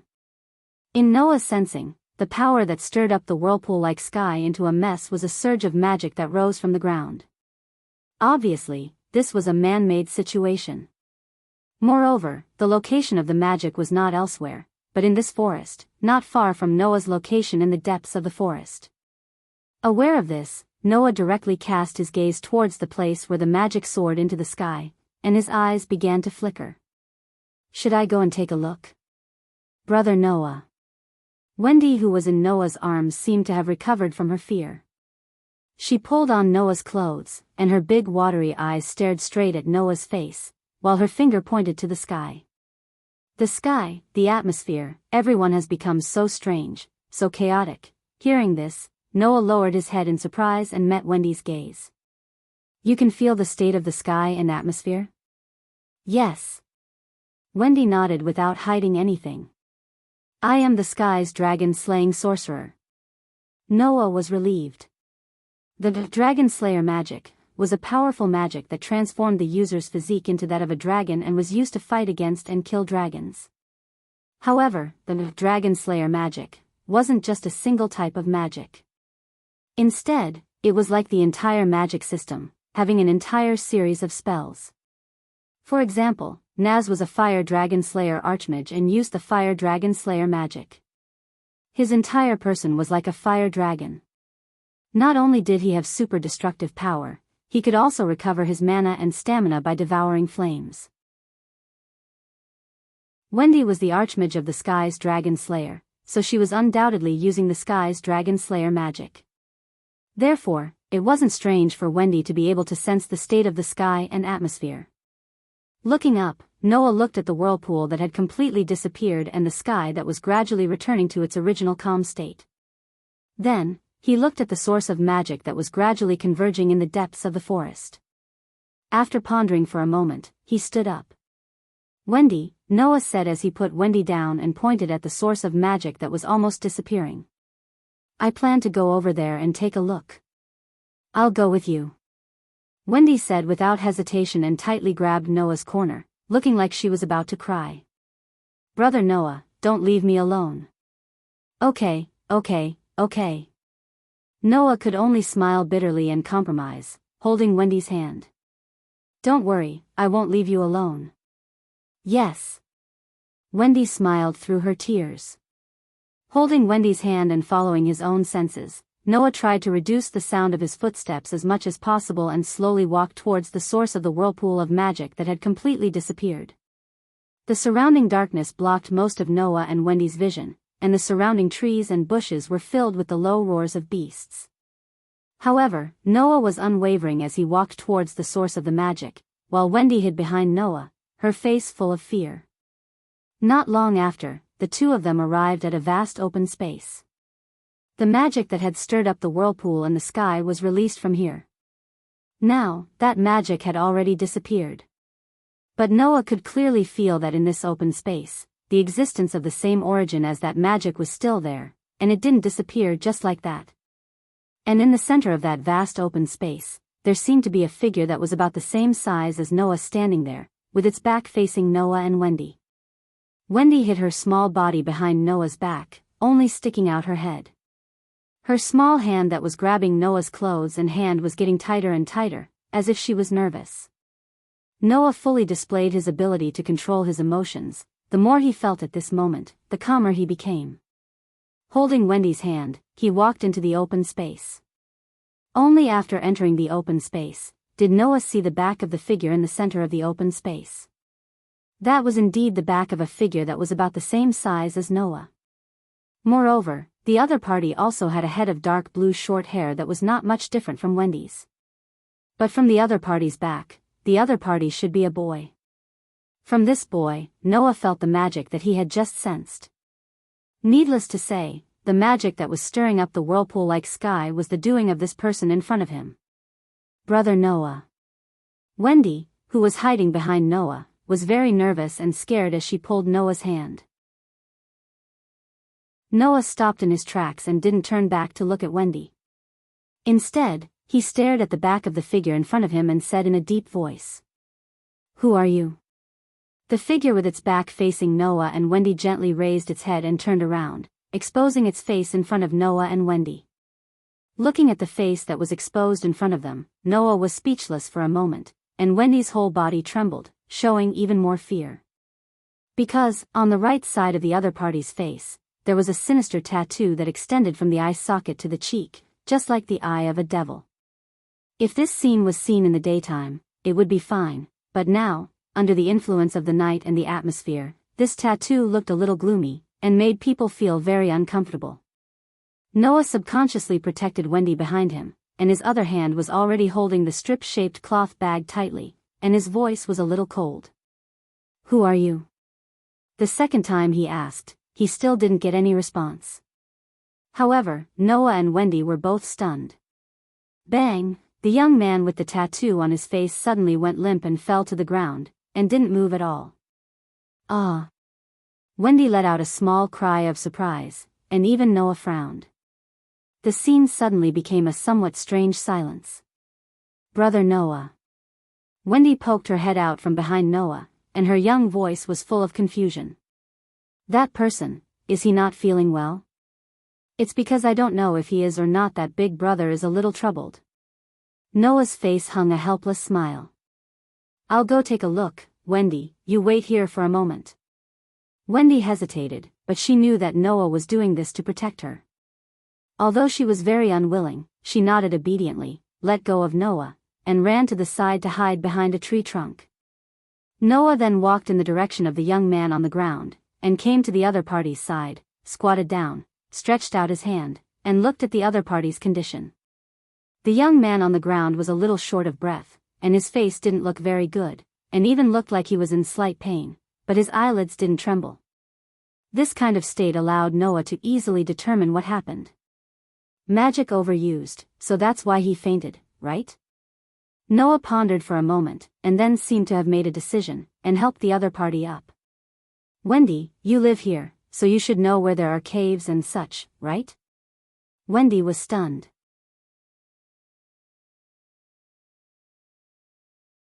Chapter 32. The next day, warm sunlight sprinkled down from the sky, driving away the gloomy coldness lingering in the forest. Finally, there was some summer heat under the sky. A young boy with a tattoo on his face woke up from his sleep and slowly opened his eyes. Just as he opened his eyes, the young boy heard a very cute, yet very young, little cry of surprise. "Big brother Noah," that person woke up. "Who?" The thorny young man abruptly opened his half-opened eyes. His body sat up like a loose spring. His face was full of vigilance as he looked around. The thorny teenager found himself in a cave of unknown origin. The cave wasn't very big, smaller than the room of an ordinary family. The young boy could clearly see the fierce sunlight outside the cave and the surrounding walls of the cave. As for himself, he was lying on a protruding platform under the innermost wall of the cave. As for the entrance of the cave, the young boy saw two people. One of them was a boy of 11 or 12 years of age with short black hair and eyes as deep as the stars. In front of him was a long cloth bag that seemed to contain some kind of weapon leaning on one of his shoulders. His whole body was emitting an extraordinary aura. The other was hiding beside the young boy. She poked her head out from the side of the young boy and looked at him with eyes full of doubt, curiosity, and a trace of fear. She was about 7 or 8 years old. At this time, the young boy was sitting on the ground at the entrance of the cave with his back against the wall. He stretched out a hand and stroked the head of the little girl who was hiding beside him. At the same time, he turned his head to look at the young boy with a slight smile on his face. "You're awake?" The young boy didn't immediately respond, but the vigilance in his eyes lessened. After a moment of silence, he spoke softly. "You are?" "Noah Dole from Fairy Tale. You can call me Noah." Noah briefly introduced himself and patted the head of the blue-haired little girl beside him. "She is Wendy." "Hi." "Hello," Wendy said in a timid manner. Then she didn't say anything else. "Fairy Tale." The spiky young man's eyes flickered a few times. He lowered his head and hesitated for a moment before introducing himself. "My name is Jalal. Did you save me?" "I'm not the one who saved you." Noah shrugged and continued to pat Wendy's head. "The one who saved you was Wendy. She was the one who used healing magic to help you recover." To be honest, even I was a little surprised. This was the truth. After all, the power of Naz's Dragon Slayer magic was really extraordinary. Even though Naz was still young and hadn't displayed its true power, its power was still so great that even ordinary magic shooters could only look up to it. However, the Dragon Slayer magic was a magic used to fight against dragons, so it was not surprising that it had this kind of power. But what Noah didn't expect was that Wendy's Dragon Slayer magic didn't have the great power of Naz's Dragon Slayer magic. Instead, it had the ability to assist and heal. According to Wendy herself, it was because Wendy herself wasn't good at fighting. Therefore, in the skies, Dragon Slayer magic, she mastered the auxiliary magic faster. On the contrary, she didn't even master the slightest bit of combat magic. It was not as destructive as Naz's. In other words, compared to Naz's fire, Dragon Slayer magic, that was purely used for fighting, Wendy's sky, Dragon Slayer magic, could not only be used for fighting, but also could be used to assist in fighting and heal injuries through various effects. It was a very rare all-around magic. If Wendy was a little older, perhaps this boy named Jalal wouldn't have been unconscious for the whole night. He would have been able to wake up under Wendy's treatment last night. Of course, without Wendy's treatment, Jalal might not have been able to wake up now. Hearing Noah's explanation, Jalal himself looked at Wendy with some surprise, which made Wendy feel embarrassed. She buried her face in Noah's arms and didn't dare to look up. Seeing this, the little vigilance in Jalal's heart disappeared, and he sincerely thanked Wendy. "Thank you for saving me. I just helped a little," Wendy said shyly. "It was Brother Noah who carried you here." "You should thank Brother Noah." "No need to thank me." Noah shook his head and looked straight at Jalal. "But if you can tell me the reason why there was such a strange change in the sky last night, I will be very grateful." "You?" Jalal's eyes narrowed. "You saw it all?" "I was in the forest. It's impossible that I didn't see such a change in the sky, right?" Noah said with a smile. "And you don't look like someone who doesn't know about it. So, can you tell me what it was?" "That's..." Jalal's face darkened, and his voice became heavy. "That was super subspace magic anima." "Anima?" Wendy tilted her head, a question mark appearing above her head. "Super subspace magic?" Noah frowned. "What the hell is going on?" Jalal lowered his head even more, and there was a look of struggle in his eyes. "I'm sorry, I can't tell you the details, so please don't ask anymore." Noah's frown deepened as he looked at Jalal's somewhat evasive and struggling eyes. After a while, his tightly knitted brows relaxed, and he began to speak. As I said earlier, I am a magic shooter from Fairy Tale. This time, I came here because of a request from a nearby village. They said that in this forest, there is a wailing spirit that can cast a curse that can shatter the sky. And I am here to solve this inconceivable matter. Jalal and Wendy were both stunned. However, Jalal realized something from Noah's evasive words, and finally smiled. You don't have to worry about that. Anima has indeed been triggered many times here, but I stopped it. The one last night should be the last time it was triggered. After this, anima won't be triggered here again. As for the crying ghost, I don't know. I have solved the crying ghost. Noah didn't know whether to laugh or cry as he glanced at Wendy, who had a confused look on her face beside him.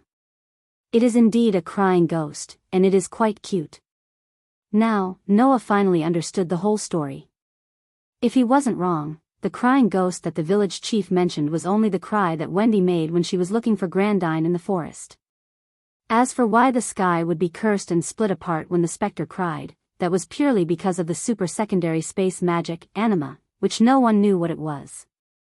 In other words, Wendy's crying and the activation of anima happened to coincide, which caused the villagers hunting in the forest to panic, leading to the incident of the crying ghost cursing the sky. Everything was caused by a coincidence and a misunderstanding. This made Noah couldn't help but find it funny, and he couldn't help but feel a myriad of emotions. Sure enough, ghosts and whatnot didn't exist. Wendy, who didn't know, had a head full of question marks. Jalal, on the other hand, seemed to understand, and he also smiled helplessly. Since the truth has been revealed, and there won't be any more crying ghosts or anima in the future, my commission can be considered completed. The rest is none of my business, and I won't ask again. Noah stood up, and skillfully reached out his hand to hold Wendy's hand, which was about to reach out in a hurry. Now I'm going back to the village, do you want to come with me? Jalal looked at Noah gratefully, nodded, and stood up. The three of them walked out of the cave together, and walked out of the forest.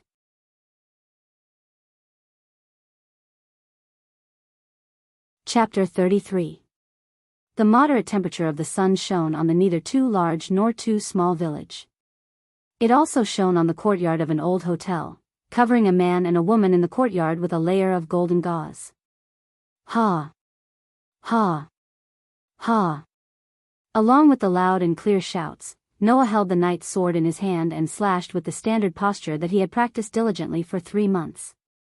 Every slash created a flash of sword light and a sharp piercing sound in front of him, giving off a pleasing feeling to the eyes. Not far away, Wendy sat on the doorstep, her small hand supporting her cheeks. Her big watery eyes were fixed on Noah, who was waving his sword in the courtyard. She had a satisfied expression on her face, and her eyes never left Noah. This was the 3rd day after Noah, Wendy, and Jalal returned from the forest. On the first day back, Noah went to the village chief's house and told him that he had completed the mission. He asked the village chief to tell the villagers to go back to the forest to hunt as usual. The village chief naturally thanked Noah for his words, and tactfully asked Noah to stay in the village for a few days. When the villagers who went into the forest confirmed that there were no more weeping ghosts and broken skies in the forest, they would pay him for completing the mission. This was a matter of course. Noah did not think that he could gain the village chief's trust with just a few words, so he took Wendy and stayed in the village's hotel. As for Jalal, Noah originally thought that he would leave directly, but in the end, Jalal also stayed and temporarily stayed in the village. Although according to my inference, anima should not be activated in this area anymore, but to be safe, it's better to stay and observe for a while. Just like this, Noah, Wendy, and Jalal stayed in the village together, and also stayed in the hotel. It was worth mentioning that although the 3 of them stayed in the same hotel in the village, they only stayed in 2 rooms. Noah was the first person that Wendy met in her life. Now, Wendy's mother, Grandine, had suddenly disappeared. Wendy had bitterly searched for her in the forest for several days, crying for several days. It was easy to imagine how difficult it was for a little girl who was less than 10 years old and didn't know how to deal with worldly affairs. Perhaps because of this, as the first person that Wendy met and the first person who gave her warmth, Noah seemed to have a very high position in Wendy's heart in just 3 days. In addition, Wendy's only family member was missing, so in these 3 days, Wendy basically did not leave Noah for a moment. She even had to sleep in the same room and bed as Noah, otherwise she would have a sad expression as if she wanted to cry. She was completely attached to Noah. Unable to do anything, Noah could only let Wendy do as she pleased. Ha ha ha ha. Rhythmic shouts sounded continuously, and the cold gleam of the blade flickered continuously in the courtyard. In these 3 days, Noah basically used all of his time to train his sword skills and control of mana. Compared to Magnolia, there were not many changes apart from the different location and the absence of Alusha as a sparring partner. Even outside, Noah did not forget to train himself.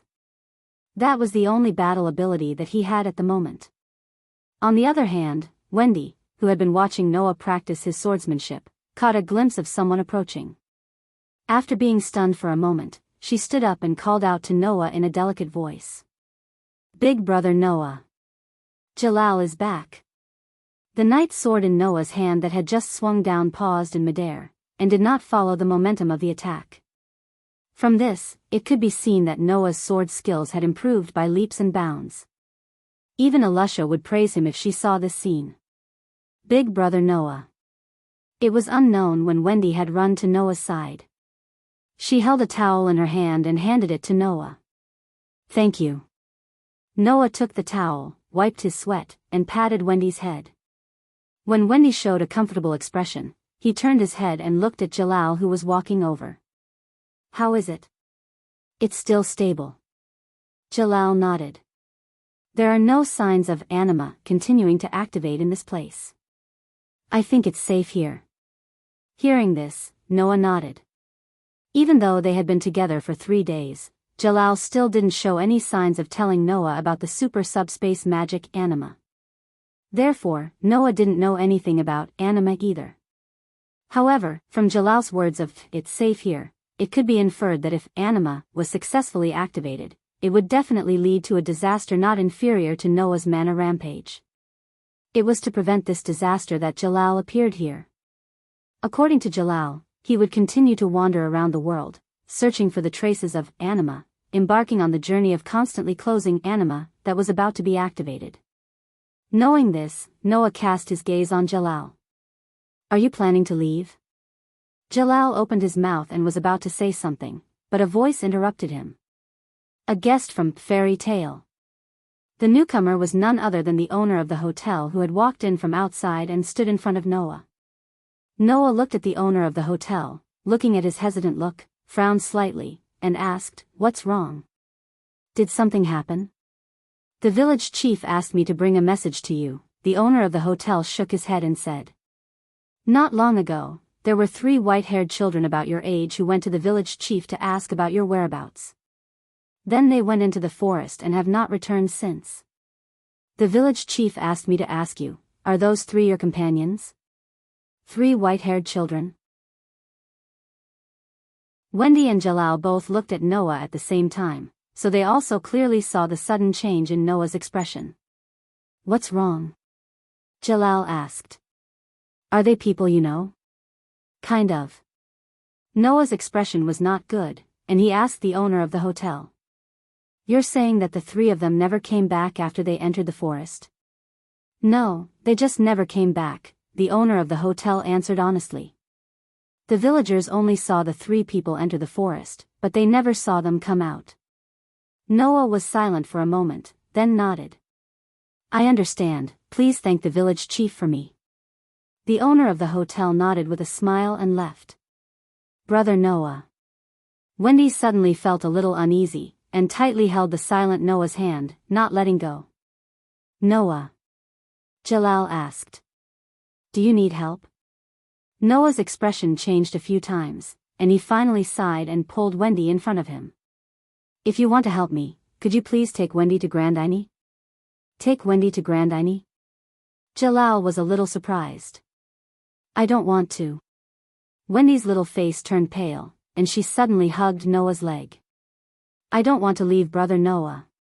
Noah seemed to have expected things to turn out this way. He smiled helplessly, and squatted down to pull Wendy in front of him again. Wendy, be good, and let Jalal take you to Grandini, okay? I don't want to. Wendy threw herself into Noah's arms again, and hugged Noah tightly, as if she would rather die than let go. Brother Noah, don't be like Grandini and leave me alone. Hearing Wendy's words and feeling how hard Wendy was hugging him with her tiny arms, Noah was shocked. Although Noah liked Wendy, who was like a little sister to him, he really didn't expect her to be so attached to him. Thinking of this, Noah couldn't help but feel a little troubled. He stroked Wendy's thin back and said softly, I don't want to separate from Grandini. I don't want to be separated from Wendy either, but don't you want to look for Grandini? Wendy trembled. Chapter 34. Did she want to find Grandini? Wasn't the answer obvious? Although Grandini was a dragon, she had raised Wendy like a mother. She was the most important person to Wendy apart from Noah. Noah had indeed helped Wendy when she was at her most helpless. He occupied a very important position in Wendy's heart, so much so that she almost couldn't leave him. But if Wendy was asked if she wanted to find Grandini, of course she wanted to, didn't she? However, Wendy didn't want to leave Noah either. Even if it was only 3 days, Noah was still very important to Wendy. If Wendy had a choice, she definitely wouldn't want to leave Noah. Otherwise, she wouldn't have stuck to Noah for 3 days. I want to find Grandini. Wendy's delicate body began to tremble in Noah's arms. Even her voice trembled. It was obvious that her emotions were fluctuating greatly. But, I don't want to leave Big Brother Noah either, leaving is only temporary. I won't suddenly disappear like Grandini. If Wendy wants to find me, it'll be very easy. Noah could clearly feel Wendy's heart wavering. He patted her back comfortingly and sighed. I'm a sorcerer in fairy tale, and I'm not old enough to take charge of a guild yet. I can't accompany you all over the world to find Grandini. Originally, I wanted to bring you back to fairy tale and see if my companions in the guild could help. But now, Jalal wants to go all over the world to stop the activation of anima, and you have to go all over the world to find Grandini. Although your goals are different, the process is exactly the same. Noah glanced at the silent Jalal and smiled faintly. If that's the case, why don't you let Jalal help you find Grandini? Isn't that good? Wendy buried her little face in Noah's arms. She didn't say a word, but her delicate body kept trembling. It was obvious that she was still wavering. Is that okay? Jalal asked with a hint of worry. Although what you said is not unreasonable, if we really encounter anima on the journey, it'll be too dangerous for Wendy to follow me. So, to be honest, I don't agree. I believe you can take good care of Wendy. Noah met Jalal's gaze and stared at him closely. Can you promise me that no matter what the situation is, you'll ensure Wendy's safety? Looking at Noah's eyes that were as deep as the stars, Jalal felt a strong sense of responsibility. He took a deep breath and nodded firmly. I promise, no matter what, I will ensure Wendy's safety. Noah smiled freely and pulled Wendy away from his arms. He watched as she lowered her head, and her expression could not be seen clearly. Then, he patted her head. If you really don't want to, I won't force you. Come with me to Fairy Tale. I'll definitely help you find Grandini. Wendy bit her lips. Her eyes were still filled with hesitation. To be honest, Wendy really didn't want to leave Noah. She was very tempted by Noah's suggestion. However, Wendy asked herself, was this really okay? Wendy believed that if she asked Noah for help, Noah would definitely do his best to help her find Grandini. However, it was because she trusted Noah so much and cared so much about him that Wendy didn't want to cause trouble for Noah. Wendy raised her head. First, she looked at Noah, who had a gentle smile on his face. Then, she looked at Jalal beside her. Finally, she fixed her gaze on the fairy tale emblem on the back of Noah's hand. Wendy reached out and held Noah's hand that had the fairy tale emblem on it. After looking at the emblem for a while, she met Noah's gaze. Big brother Noah, will we meet again? When she said this, Wendy's eyes were filled with reluctance and determination. Noah, who clearly saw all of this, smiled knowingly. Fairy Tale is the most famous guild in the Fiori Kingdom. I believe that even in the future, the name of Fairy Tale will spread across the entire continent. There won't be a single person who doesn't know how to get to Fairy Tale. Noah touched Wendy's soft cheeks and said this with an unbelievably warm tone. If you miss me, come find me at Fairy's Tale. This time, Wendy smiled. Her smile was unusually happy. I'll always miss you, big brother Noah. I believe that Granddiny will also like you. You're both my favorite people. Wendy threw herself into Noah's arms and hugged Noah tightly again. However, this time, Wendy's strength was less sorrowful and more sentimental. Hugging Wendy's small body, Noah raised his head and said solemnly to Jalal, I'll leave Wendy to you. Jalal nodded, and the emotion in his eyes was sincere. I'll do my best. In the forest under the sun, the roars of beasts echoed everywhere, adding a dangerous atmosphere to the hot air. Noah, who was carrying a long cloth bag in one hand and slinging it over his left shoulder, was running in the forest at an extremely fast speed. He was like a cheetah that was dashing wildly in the forest. His speed was so fast that one could only see an afterimage as he nimbly dodged the trees that blocked his path. It was very astonishing. Even under such circumstances, Noah still diverted some of his attention to observe his surroundings and carefully listen to the sounds around him. He didn't miss any signs of movement. According to the villagers who were hunting in the forest, they once saw Mila, Elfman, and Lisanna noisily passing by as if they were looking for something. In other words, it was very likely that the Strauss siblings were still wandering around this area. Noah couldn't help but curse in his heart. Noah thought that the Strauss siblings had already known that he had completed the mission and had given up and left in the past 3 days. He didn't expect them to still be in the forest. It seemed that they hadn't given up on snatching the mission from Noah. Needless to say, the Strauss siblings hadn't gone out since they entered the forest 3 days ago. Otherwise, it was impossible for them to not know that the village chief had issued a notice in the village to allow the villagers to continue hunting in the forest. Aren't those siblings a little too stubborn? Noah more or less gnashed his teeth, but he didn't slow down in the slightest.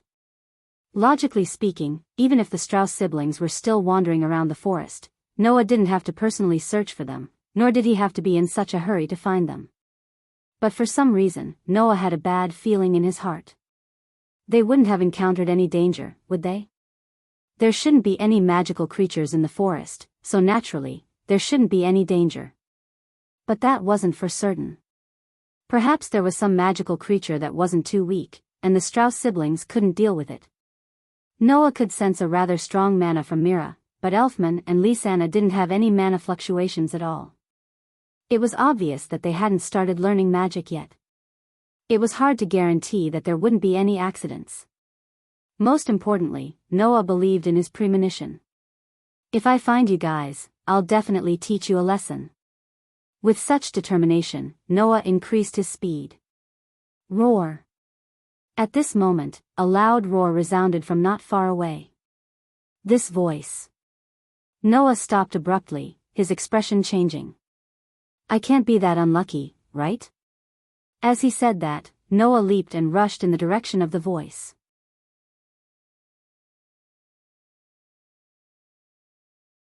Chapter 35. Roar. When Noah heard that loud roar once more, the owner of the roar finally entered Noah's eyes. Noah, who was charging forward at an extremely fast speed, clearly saw a 3-meter-tall giant with the head of a cow and the body of a human. It walked upright, holding a thick tree trunk in one hand and a screaming child in the other as it raised its head and roared. In front of the giant, there was a white-haired man and a woman.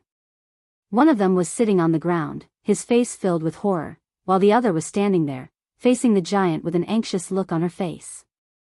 The child who was being held by the giant and screaming was Lisanna.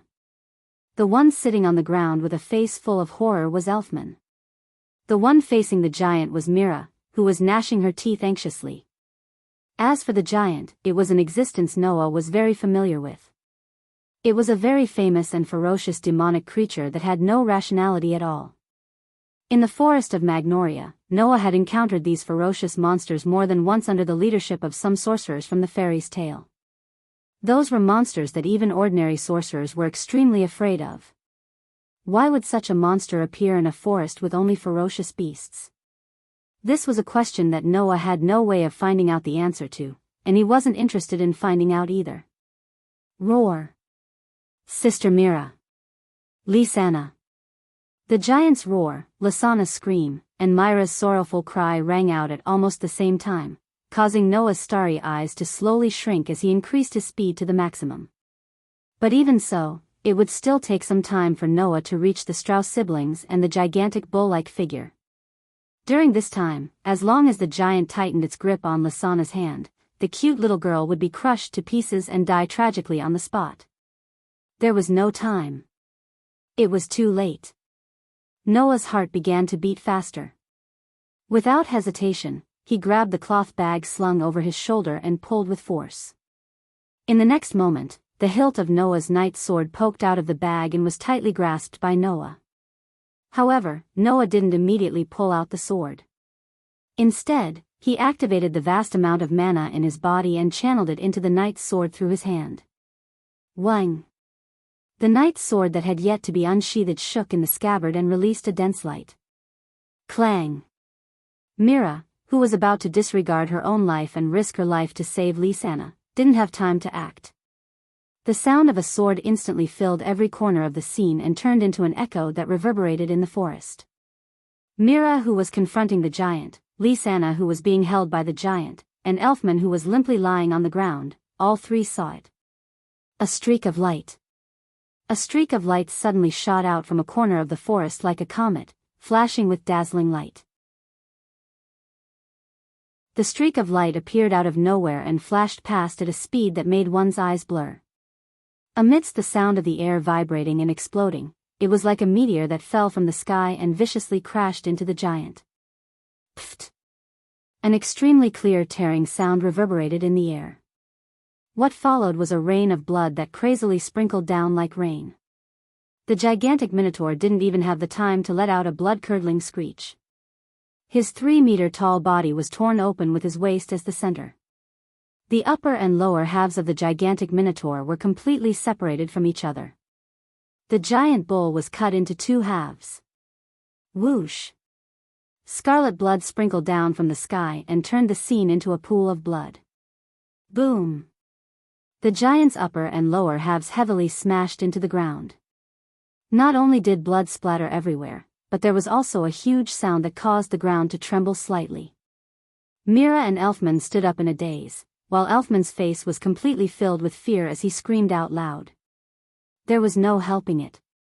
The scene before them was simply too bloody. Looking at the blood-red ground in front of him and the huge Tauran who was sliced into 2 halves, Elfman was still screaming in agony. Mira was the first to react. Lisanna. As soon as she said that, another calm voice sounded from the other side. Over here. Mira hurriedly looked over when she heard that voice. On the other side of the giant that was sliced in half, Noah carried the unconscious Lisanna in one hand and held a knight's sword that was as dazzling as ice in the other. He looked at the giant that was sliced in half with a grim expression. Did I use too much strength? Mira finally understood. The person who sliced the giant in half was the same age as her, the youth that she looked down on. Moreover, he used a knight's sword that was more majestic than power. Although she didn't own one, it didn't mean that she hadn't heard of it before.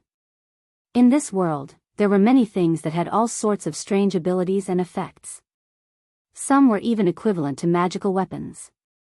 Some called them magic-conducting weapons, while others called them magical weapons. They were truly precious tools.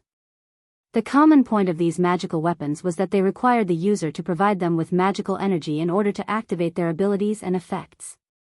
The knight's sword in Noah's hand was flowing with magical energy. There was no need to guess that it could only be a magical weapon. The scene of the giant being sliced in half was still replaying in Mira and Elfman's minds. The siblings froze on the spot and couldn't say a word for a long time. On the other side, Noah had the same reaction. Of course, Noah didn't use too much magical energy in a moment of desperation, resulting in him using too much strength and cutting the giant in half. It was because he noticed Mira that he became like this. Noah stared at one of Myra's hands, and a solemn expression gradually appeared on his face. There was no other reason. It was because Myra's hand didn't look like a human's arm. Instead, it looked like the hand of a ferocious beast or a magical beast. It was ferocious and terrifying, and there was a dark aura that made Noah's heart palpitate. It was like the arm of a demon. Feeling Noah's gaze, Myra's expression changed. She seemed to remember her current appearance and couldn't help but hide her demon-like arm behind her back. Her delicate face turned ugly. The whole place was silent. This was the cave that Noah, Wendy, and Jalal stayed in 3 days ago.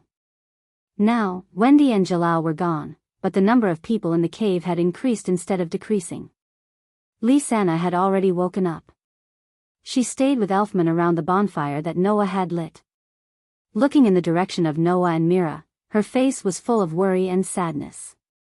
Noah and Mira were leaning against the wall on both sides of the cave in silence, as if they had deliberately distanced themselves from each other, keeping the furthest distance from each other. Noah had already sheathed his knight's sword and put it back into his pouch. He leaned against the wall and continued to stare at Mira with a thoughtful expression. Mira, on the other hand, was acting differently. She was different from the domineering aura she had when they first met 3 or 4 days ago. Now, she was wearing a cloak and her body was exposed to the air. Only her demon-like arm was hidden behind the cloak. She didn't take it out and her face was dark. As such, the atmosphere in the cave became more and more oppressive. It was so oppressive that Lisanna and Elfman almost couldn't breathe. Thus, Noah took the initiative to break the oppressive atmosphere. "It's about time you tell me what's going on, right?"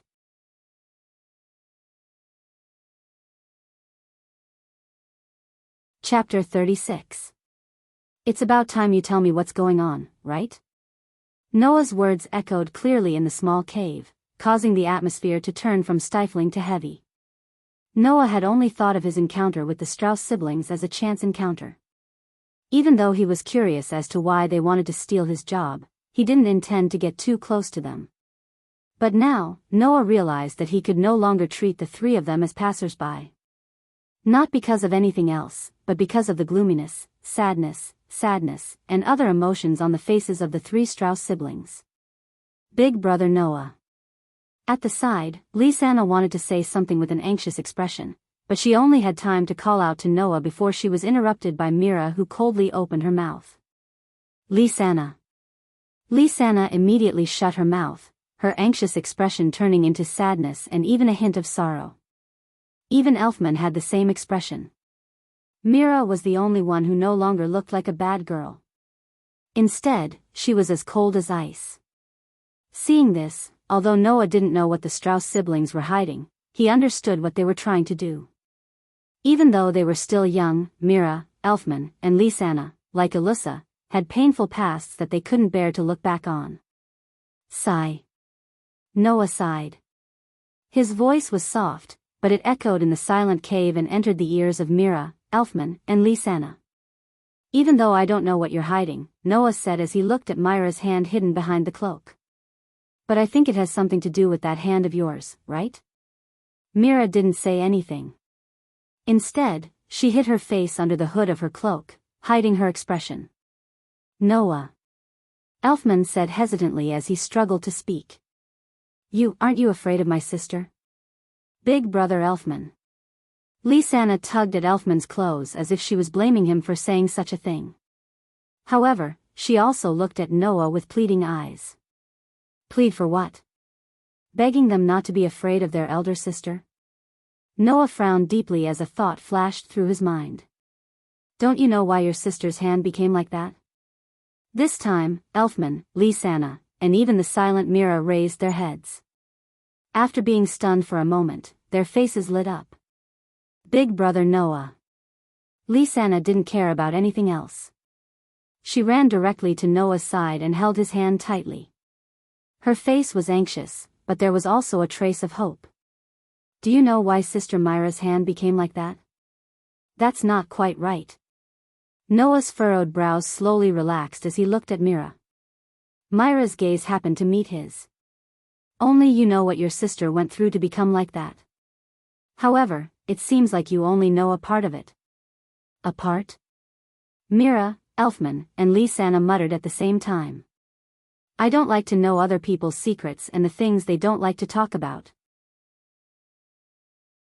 Looking at the three Strauss siblings, Noah seemed to have guessed something and chuckled. However, if you're willing to share with me, I think I can be a good listener, secret protector, and solver. The three Strauss siblings fell silent. Big sister Mira. Elfman and Lisanna both turned to look at their big sister, hesitating to speak. Seeing this, Mira lowered her head and didn't say anything. It was only when the siblings were getting impatient that she began to speak in a low voice. There was a very powerful demon in the church in the village we used to live in. Because he caused the villagers to feel fear and despair, I wanted to see if I could destroy him, so I approached the church. Sister Mira was possessed by a demon in order to destroy the demon that brought harm to the village. Perhaps she could hear the emotions in her sister's voice, so she bit her lip and said loudly. However, everyone in the village regarded my sister, who had destroyed the demon, as a demon and drove us out of the village. Sister didn't do anything wrong at all. Elfman, who was slightly timid, said indignantly. Undoubtedly, she destroyed the demon, but everyone treated her like that. Everyone is too much. Enough, Elfman, Myra's emotionless voice sounded once more. It's useless to say anything now. We can't return to the village anymore. Elfman and Lisanna looked dispirited, and Noah more or less understood what was going on. Noah placed the pouch containing the knight's sword on the wall and stood up. Under the gaze of the three siblings, he squatted in front of Mira and extended his hand. Give me your hand. Mira frowned. Just as she was about to turn away and ignore Noah, she heard Noah raise his voice. Give me your hand. The slightly unyielding and indescribably calm voice made Mira recall the scene of the giant being cut in half in the forest. Her eyes trembled slightly, and she couldn't help but extend her hand. Apart from the night he met Wendy, this was the second time Noah had touched the hand of a member of the opposite sex. However, compared to Wendy's cold and tender hand, Myra's hand only gave Noah one feeling. It was coarse. But it couldn't be helped. After all, it wasn't Myra's original hand. He didn't know if it was a crocodile, lizard, or both, but Myra's hand was covered in scales. Her fingers were sharp like the claws of a malicious spirit, and the shape was also abnormally sinister. Coupled with the faint aura of darkness emanating from it, there was no normal person who wouldn't be afraid of such a hand. To plant such a hand on a girl who was adorable in all aspects was not only unworthy, but also extremely cruel. Even Mira wanted to withdraw her hand after regaining her senses. However, Noah held her hand tightly and stroked the sinister scales without a hint of disdain. His actions were abnormally gentle, and Myra's heart, which was shrouded by the trauma of what happened to her, relaxed. Her movements also slowed down. Noah first touched the scales on Myra's hand, using his outstanding sensing ability to sense the dark aura on them. It wasn't until he sensed traces of Myra's mana from the aura that he was finally able to confirm his guess. First of all, I have to tell you that your hand didn't become like this because you were possessed by a demon. This sentence made the hearts of the three Strauss siblings tremble. Really? Lisanna couldn't help but stand up and ask with some excitement. In other words, Sister Mira didn't become like this because she was possessed by a demon, right? Then, why did Sister's hand become like this? Elfman hurriedly asked. Do you have a way to help Sister's hand return to its original state? Mira was also staring at Noah. Her eyes were filled with hope and fear at the same time. Help your sister return to its original state. This time, it was Noah's turn to be confused. He looked at Elfman in puzzlement. Is there no way to return this hand to its original state? But when I met you in the inn, wasn't your sister's hand normal? That's the effect of a magic tool, Lisanna explained. It's a magic tool that can confuse people's vision. We obtained that tool by chance, but it can only be used once. When we were attacked by that magical creature, Sister Mira removed the tool's effect in order to protect us. Now, we can't use it anymore.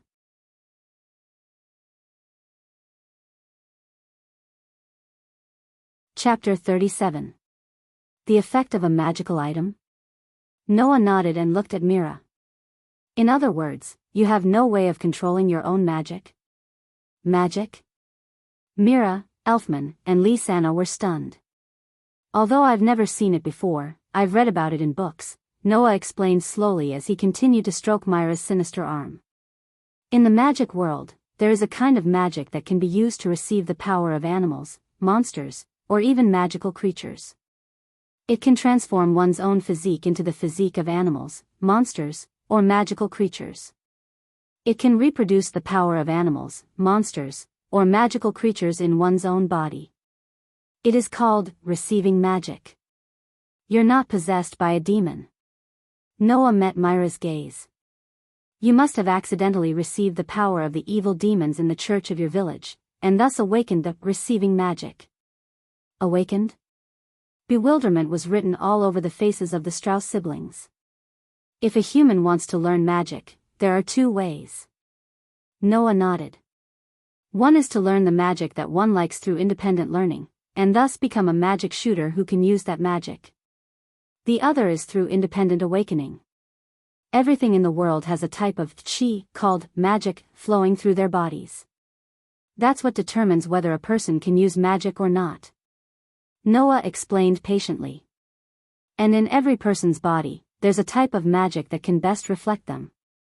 There's a certain chance of self-awakening under certain circumstances. In Mira's case, she should have awakened receiving magic on her own when she came into contact with a demon from the church and obtained the demon's power. That's why she became like this. Elfman and Lisanna didn't know much, but they knew that their sister wasn't really possessed by a demon. Although they didn't say anything, their faces were brimming with excitement. As for Mira, her eyes dimmed even more. Demons, power. Mira said mockingly as she looked at her sinister arm that resembled a demon's. This kind of power. I don't need it. The cave that had more or less regained some liveliness immediately fell into a strange silence. The atmosphere was once again oppressive. Noah narrowed his eyes and smiled indifferently. Why? Isn't it a good thing to have power? A good thing? Mira tightened her grip on Noah's hand, a trace of hatred appearing in her eyes. Because of this power, I'm no longer human. How is that a good thing? Sister Mira. Elfman and Lisanna both had pained expressions on their faces. Being chased out of the village with Mira, and then wandering around with Mira without a fixed place to stay, one could imagine the hardships and pain they had gone through. Elfman and Lisanna were very clear how difficult it was for Mira. After all, the reason why she had such painful memories was because she had obtained the demon's power. Under such circumstances, how could Mira not be disgusted with herself for having such power? That was why, even though she knew that she wasn't possessed by a demon, she still couldn't let it go. Elfman and Lisanna didn't know what to say about that. They could only worry in their hearts. Not human. Noah gazed at Mira as though he could see through all her thoughts. After a while, he released his hand that was stroking Mira's ferocious demon arm. So according to what you're saying, everyone who can use magic is no longer human? Mira did not notice that Noah's gaze, which was enough to see through people's hearts, was on her body. Her delicate face was filled with extreme sarcasm. That's not what I meant, that's exactly what you meant. Before Mira could finish her sarcastic words, Noah's sudden words mercilessly shut her up. At least, in my opinion, you don't have any reason to hate yourself for having power, nor do you have any reason to resent the power you have. You're just deceiving yourself, throwing a tantrum, and being willful. What? What did you say? As expected, Mira's expression changed because of Noah's merciless words. The negative emotions that had accumulated in her heart for a long time were all detonated by Noah's words. You don't know anything at all. What right do you have to say that? Sister Mira. Seeing Myra's angry expression, Elfman and Lisanna were shocked. They seemed to want to go up and comfort her, but they were stopped by Noah. "You're the one who doesn't know anything." Noah looked at Mira with an intense gaze. "If I were you, I wouldn't hate this power. Instead, I'd be grateful for it. Otherwise, you wouldn't even have the right to protect your family in front of that giant magical creature." The anger on Myra's face froze in an instant. "I don't know what kind of cruel treatment you received in your village. I also don't know how difficult your life was after you left the village," Noah said calmly. "But I know what it feels like to hate your own power." At this point, Noah couldn't help but recall the time when he was first adopted by Makarov and joined Fairy's Tale. "Although our experiences are different, I'm similar to you. There's a powerful force in my body that I can't control. This force almost brought unimaginable disaster to my family and friends more than once. So, one day, I suddenly thought, why do I have to have this kind of power? Wouldn't it be great if I didn't hate this extra power?" Noah looked directly at the stunned Mira. "However, just as I was thinking about it, my grandfather said that there's nothing wrong with having power, and there's no reason for people to hate people who have power. However, if you use your power in a way that makes people hate you, that's the real mistake.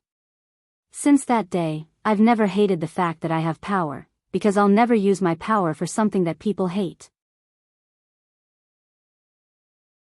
Noah stood up, ignoring the gazes of the Strauss siblings behind him, and walked to the cloth bag he put on the wall.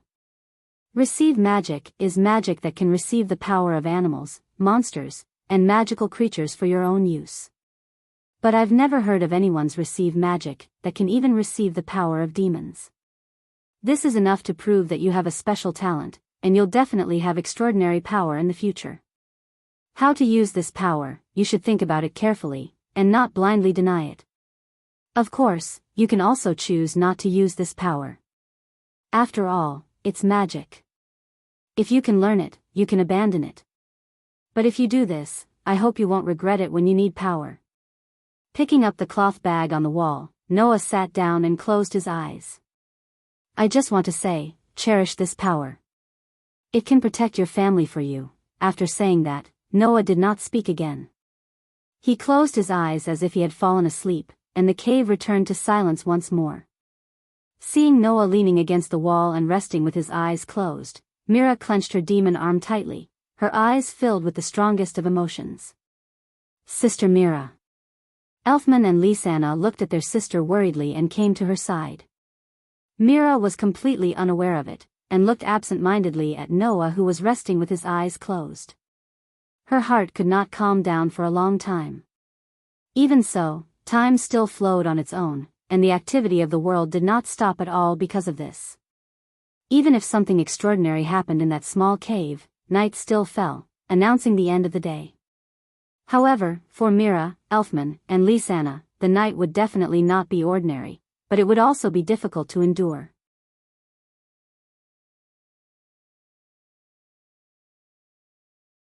Chapter 38.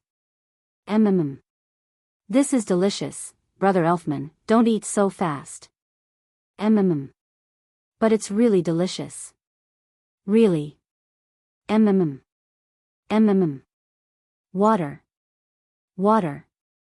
Seeing Elfman choking and Lisanna panicking, Noah couldn't help but facepalm. At daybreak, Noah, the Strauss siblings returned to the nearby village and returned to the inn. A day later, Wendy had left the village with Jalal and embarked on a journey to find Grandine and stop the activation of anima. After 3 to 4 days of living in the wild, the Strauss siblings finally returned to a place with people. However, what surprised Noah was that the Strauss siblings didn't have the money to stay in the inn, nor did they have the money to eat. That was to be expected. Before the Strauss siblings were driven out of the village, they weren't rich. The three of them depended on each other for survival. During this period of time, they had already spent all the money they had brought out from home. It was precisely because of this that when the Strauss siblings heard that the village had issued a commission to expel the ghosts in the nearby forest, they gave the magical item to Mira to use to hide the demon's arm and came to the village to accept the commission to earn some living expenses and travel expenses.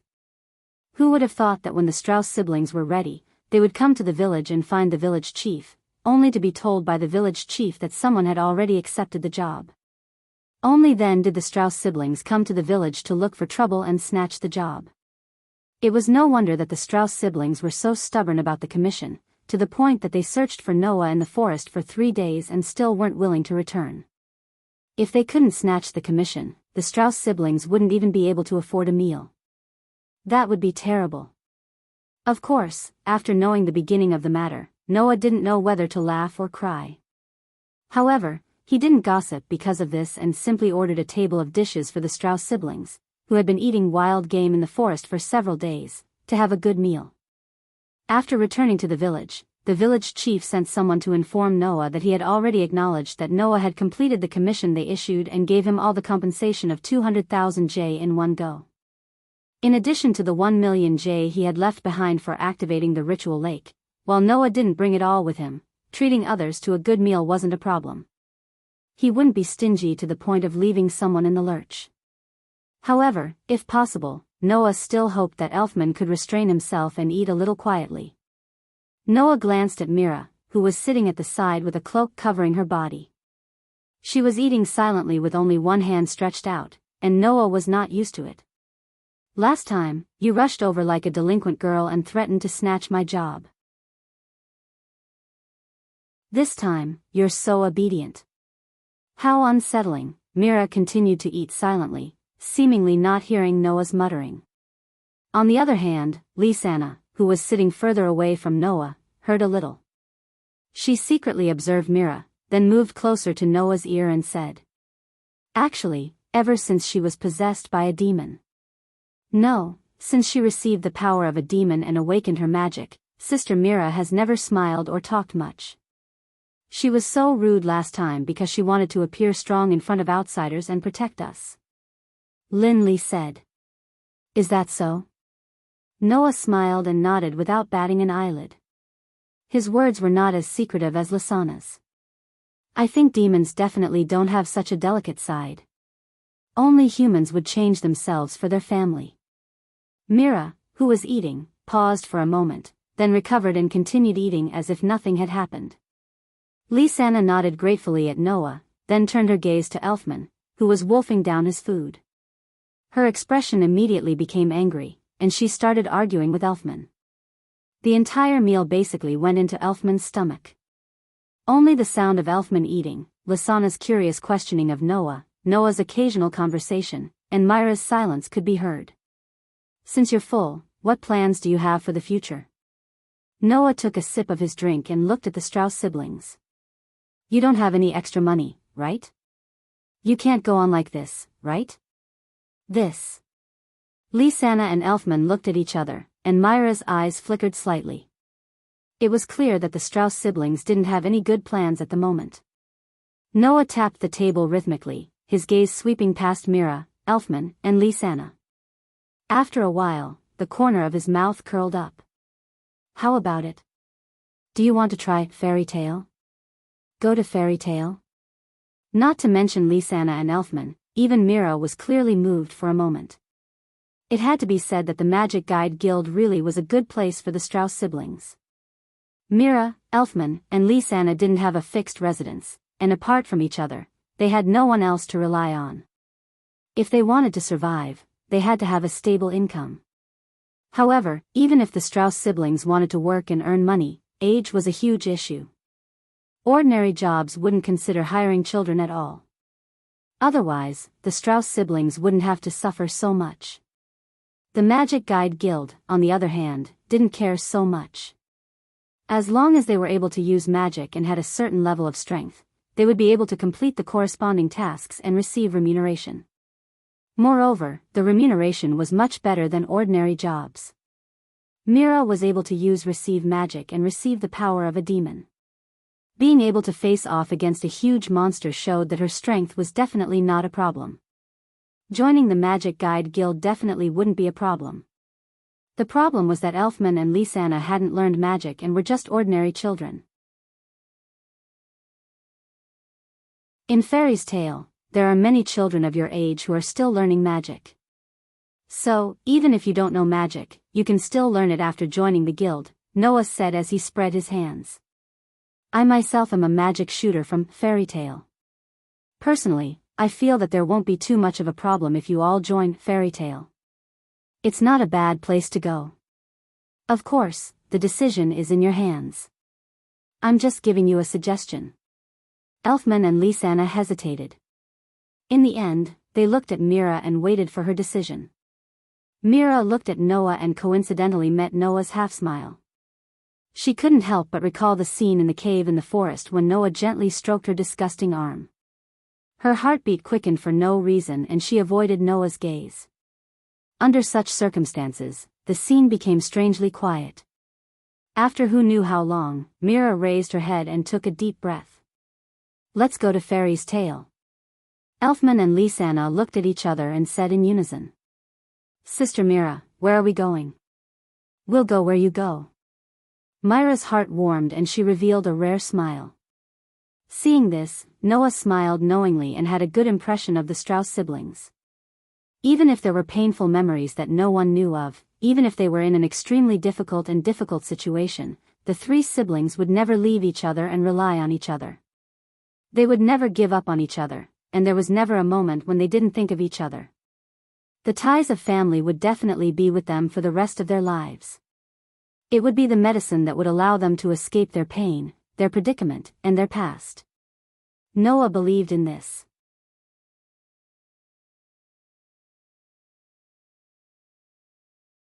Chapter 39. In his days, Noah realized that he was in a very inconceivable place.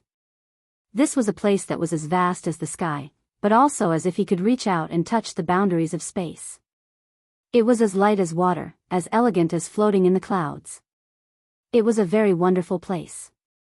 The sky was white. The ground was white. Everything that appeared in front of Noah's eyes was white. A vast expanse of whiteness, but it gave Noah a warm feeling. That feeling was as if he had returned to his mother's body, and was in the amniotic fluid. It was very wonderful.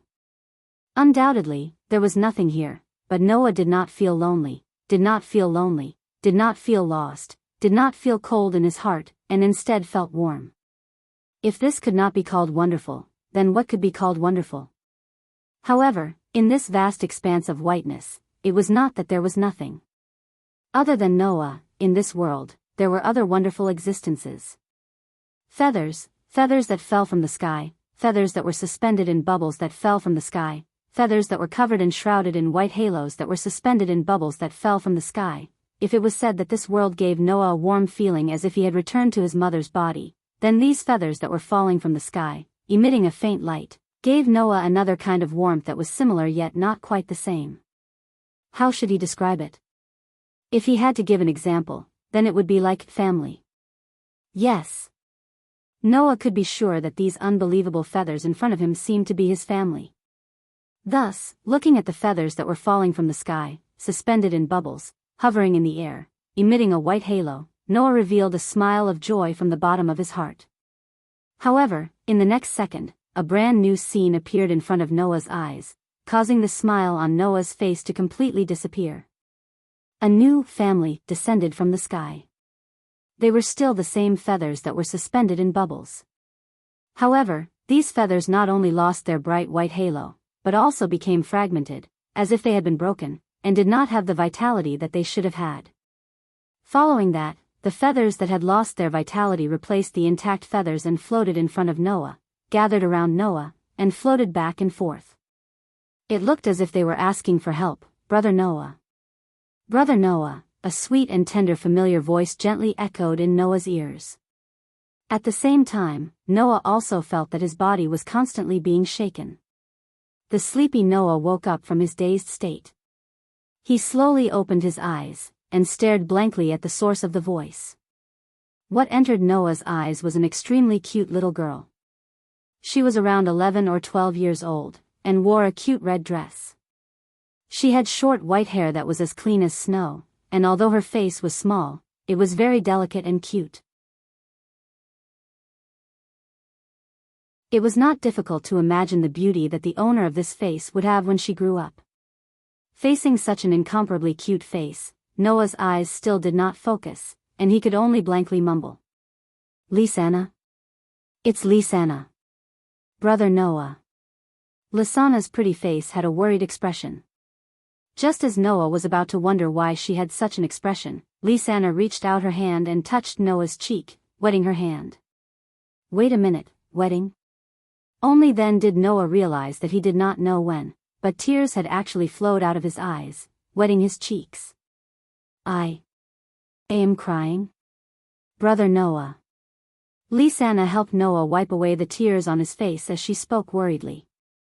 Did you have that dream again? Hearing this, Noah could not help but smile helplessly. Yes. This was not the first time Noah had experienced the white dream in his sleep. Or rather, ever since Noah had gained his own consciousness, the first scene, dream, and memory that Noah experienced was that white dream. Even meeting Makarov was after that dream. Since then, Noah would have that strange dream every once in a while, experiencing the warmth of the dream and the sadness of the dream's end. That was the kind of heartbreak and grief that would only be felt by those broken feathers in the dream. Thus, whenever Noah had that dream and woke up from it, the sadness would cause Noah to shed tears that he had never shed for anything else. Only Lisanna, who had overbearingly snatched Gray's job ever since she joined Fairy Tale, would know about this matter. She would wake Gray up every day. Apart from Lisanna, even Noah's grandfather, Makarov, didn't know about this, let alone Gray, who came to wake him up every day but never entered the room before Noah woke up. Even Lisanna had only discovered it when she snuck into Noah's room in the morning to play a prank on him while Noah was still asleep. Seeing the pained look in her beautiful eyes, Noah revealed a rather steady smile and patted her head. Why are you showing such an expression? Lisanna said in a somewhat awkward manner. Whenever I think of Big Brother Noah having such sad dreams, I feel uncomfortable. How many times have I told you that it's not a sad dream? It's just that the feeling it gives is very strange and inexplicable. It affects my emotions quite a bit. Noah smiled bitterly and crawled out of the blanket, sitting up and stretching. You're still young, why are you so emotional? It's because Big Brother Noah is too slow and doesn't understand a girl's heart. Lisanna puffed up her cheeks and pulled Noah up from the bed. All right, Big Brother Noah, hurry up and get up. Almost everyone in the guild is here and you're still sleeping in. Yes, Noah couldn't do anything about the carefree Lisanna. He allowed her to look for clothes for him and rush him to wash up like a worried sister. Ever since she joined Fairy Tale and found out that she was living alone in the guild, she had become like a little sister who was always worried about her. At first, Noah wasn't used to it, but as time passed, he got used to it. Now, if she didn't wake him up in the morning, Noah would feel uncomfortable. From this point alone, it could be seen that she was quite successful. Naturally, she became one of the few people in Fairy Tale who had a good relationship with Noah. Noah could not help but mutter to himself as he watched Lisanna skillfully take out the clothes that she had just washed yesterday and was going to wear today while humming a pleasant tune. Why does it seem like she's so happy every time she's busy in my room? Lisanna, who was helping Noah choose clothes for the day, turned her head in confusion. Big Brother Noah, did you say something just now? Looking at her humming a nice tune, Noah let out a long sigh. Nothing, Fairy Tale was as noisy as ever. While chatting with her, Noah arrived at the familiar bar on the first floor. As soon as he went down the stairs, two shadows pounced on Noah. Noah! Noah sighed again as he listened to the passionate battle cry and watched the two black figures gradually approaching him. The moment the black figures pounced on him, he stretched out his hands and grabbed their heads one by one. Then, he pulled them back to the center. Bang! With a loud collision sound, the two heads slammed into each other. After a moment of stiffness, they fell softly to the ground. One of the heads was cherry red while the other was black. Apart from Naz and Gray, who else could it be?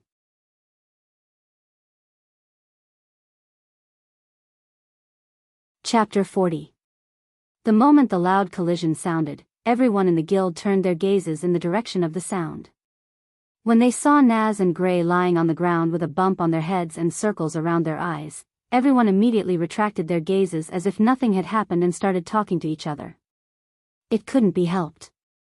This kind of scene happened almost every day in the guild, and the sorcerers in the guild had long been used to it. Not to mention the sorcerers in the guild, even Noah himself was used to it.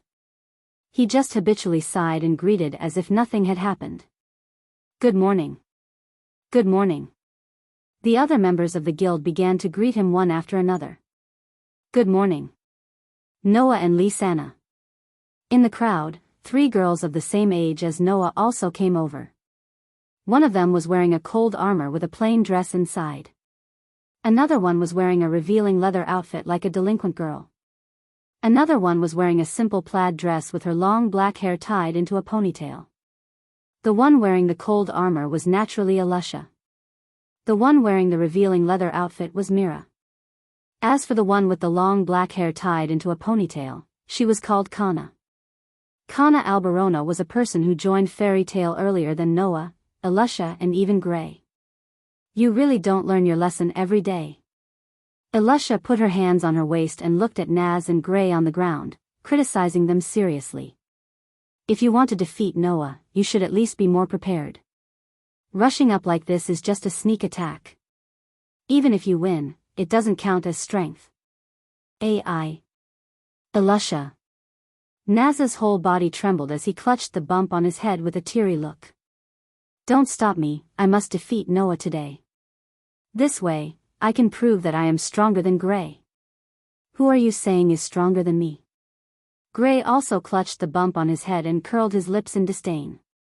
The one who defeated Noah will definitely be me. It's impossible for a stinky flame like you to do that. But you were knocked down by Noah in an instant. Kana glanced at Gray, who was only wearing a pair of shorts, and said in distress. Also, Gray, where are your clothes? Oh no. Gray was shocked. By the way, Noah, did you ask Lisanna to wake you up again? Mira couldn't help but feel annoyed when she saw the smiling Lisanna hiding beside Noah. Don't order my sister around like a servant. It's just Noah. First of all, I didn't ask her to wake me up. She came on her own accord. Noah rubbed his aching glabella. Secondly, Mira, what's up with that insignificant Noah? Noah is very strong. Alusha retorted. Mira, are you insulting Noah? Tisk, Mira crossed her arms and said disdainfully. What does it have to do with you? What a tough woman. Alusha's forehead was instantly imprinted with the word, well. She looked at Mira with a fake smile. Are you insulting me? A woman who shows her belly button. You want to fight? Mira laughed nastily and raised her fingers. Just in time. Today, I must teach you a lesson, you ice-cold guy. Oh. Alusha's face was filled with murderous intent. If you think you can do it, then come and try. Suddenly, the 2 girls' gazes seemed to have turned into solid electricity and collided fiercely. Their bodies emitted a demonic aura that sent chills down one's spine. So scary. Naz and Gray hugged each other without any backbone. It can't be. Kana also took a few steps back. Are they going to fight again? This isn't called a fight, it's called causing trouble. Noah found that his head was getting more and more painful. Why do these 2 people dislike each other? Isn't this good? Lisanna looked at Mira, who was entangled with Alusha, with a gentle gaze. Compared to the old Mira, the current Mira is much more cheerful, isn't she? When they first arrived at Fairy's Tale, Mira was basically the same as the old Alusha. She didn't talk to others and never smiled. She only hid in a corner with a cloak, as if her existence was dispensable. However, later on, as Lisanna and Elfman learned receiving magic, Mira finally gradually accepted the power of the demon in her body and was no longer so isolated. Moreover, as Mira familiarized herself with receiving magic, her demonized arm also returned to its original state. Not long after, Mira became an out-and-out delinquent girl, just like when she first met Noah. Unfortunately, perhaps because Noah had told Mira and Alusha in private that they behaved very similarly when they first joined the guild, the 2 began to dislike each other. As a result, the second pair of enemies in Fairy's Tale was born. By the way, the first pair was Naz and Gray. Noah's expression eased a lot, but his headache didn't lessen at all. Isn't this too cheerful? Ahahaha. Lisanna laughed. Really? Undoubtedly, Mira is very gentle, but she doesn't want to show it. She's always pretending to be strong. Won't she not be able to get a boyfriend like that? Although whether or not she's gentle has yet to be verified, isn't it too early to think about getting a boyfriend? Noah was a little embarrassed. Mira is only 13 like me, right? You're already thinking about such things at the age of 13. That's how girls are. Lisanna raised her head slightly and met Noah's gaze. Her gaze became as clear as the surface of a lake, swaying gently. Actually, 11-year-old girls are the same, brother Noah. Noah felt a little uneasy and panicked for some reason. He couldn't help but look away. You're right. You're right. You're wrong. You're wrong. You're wrong. You're wrong. You're wrong. However, at this moment, Noah suddenly felt a tender little hand squeezing into his hand and clasping his hand tightly. Noah was shocked and subconsciously looked in Lisanna's direction again. Lisanna still raised her head and looked at Noah with eyes full of enthusiasm. The hand that squeezed into Noah's hand and held his hand tightly was naturally Lisanna's hand. Faced with Lisanna's behavior, Noah could only look away. This wasn't the first time Lisanna did such a thing. When did it start? Noah himself didn't know. He only knew that sometimes, especially when they were alone, Lisanna would occasionally show such an aggressive side, as if she was launching an attack on Noah. Many times, Noah was at a loss. Surprisingly, Noah couldn't hate Lisanna like this, but it was inevitable that he felt embarrassed. Thus, Noah could only take out the weapon he always used at this time. What are you talking about? Noah put his empty hand on Lisanna's small head and rubbed it. Undoubtedly, it's just Lisanna. Don't act like you know. Wah. Lisanna began to struggle. Brother Noah, you're so annoying. You're like this every time. Who told you to always tease me? You should be punished. It's not a tease, brother Noah is an idiot. You actually said I'm an idiot, look at my, wah. Wah. Damn Noah. Mira, who was wrestling with Alusha, was furious. She abandoned Alusha and rushed over here. You're not allowed to bully Lisanna. Do you want to escape? Seeing that Mira abandoned her, Alusha was also angry and rushed over. Oh. I'm burning up. Fighting? Count me in. Naz and Gray rushed over full of blood. Get out of my way. Then, the furious Alusha and Mira sent them flying with a punch each. For a time, the whole scene was a mess.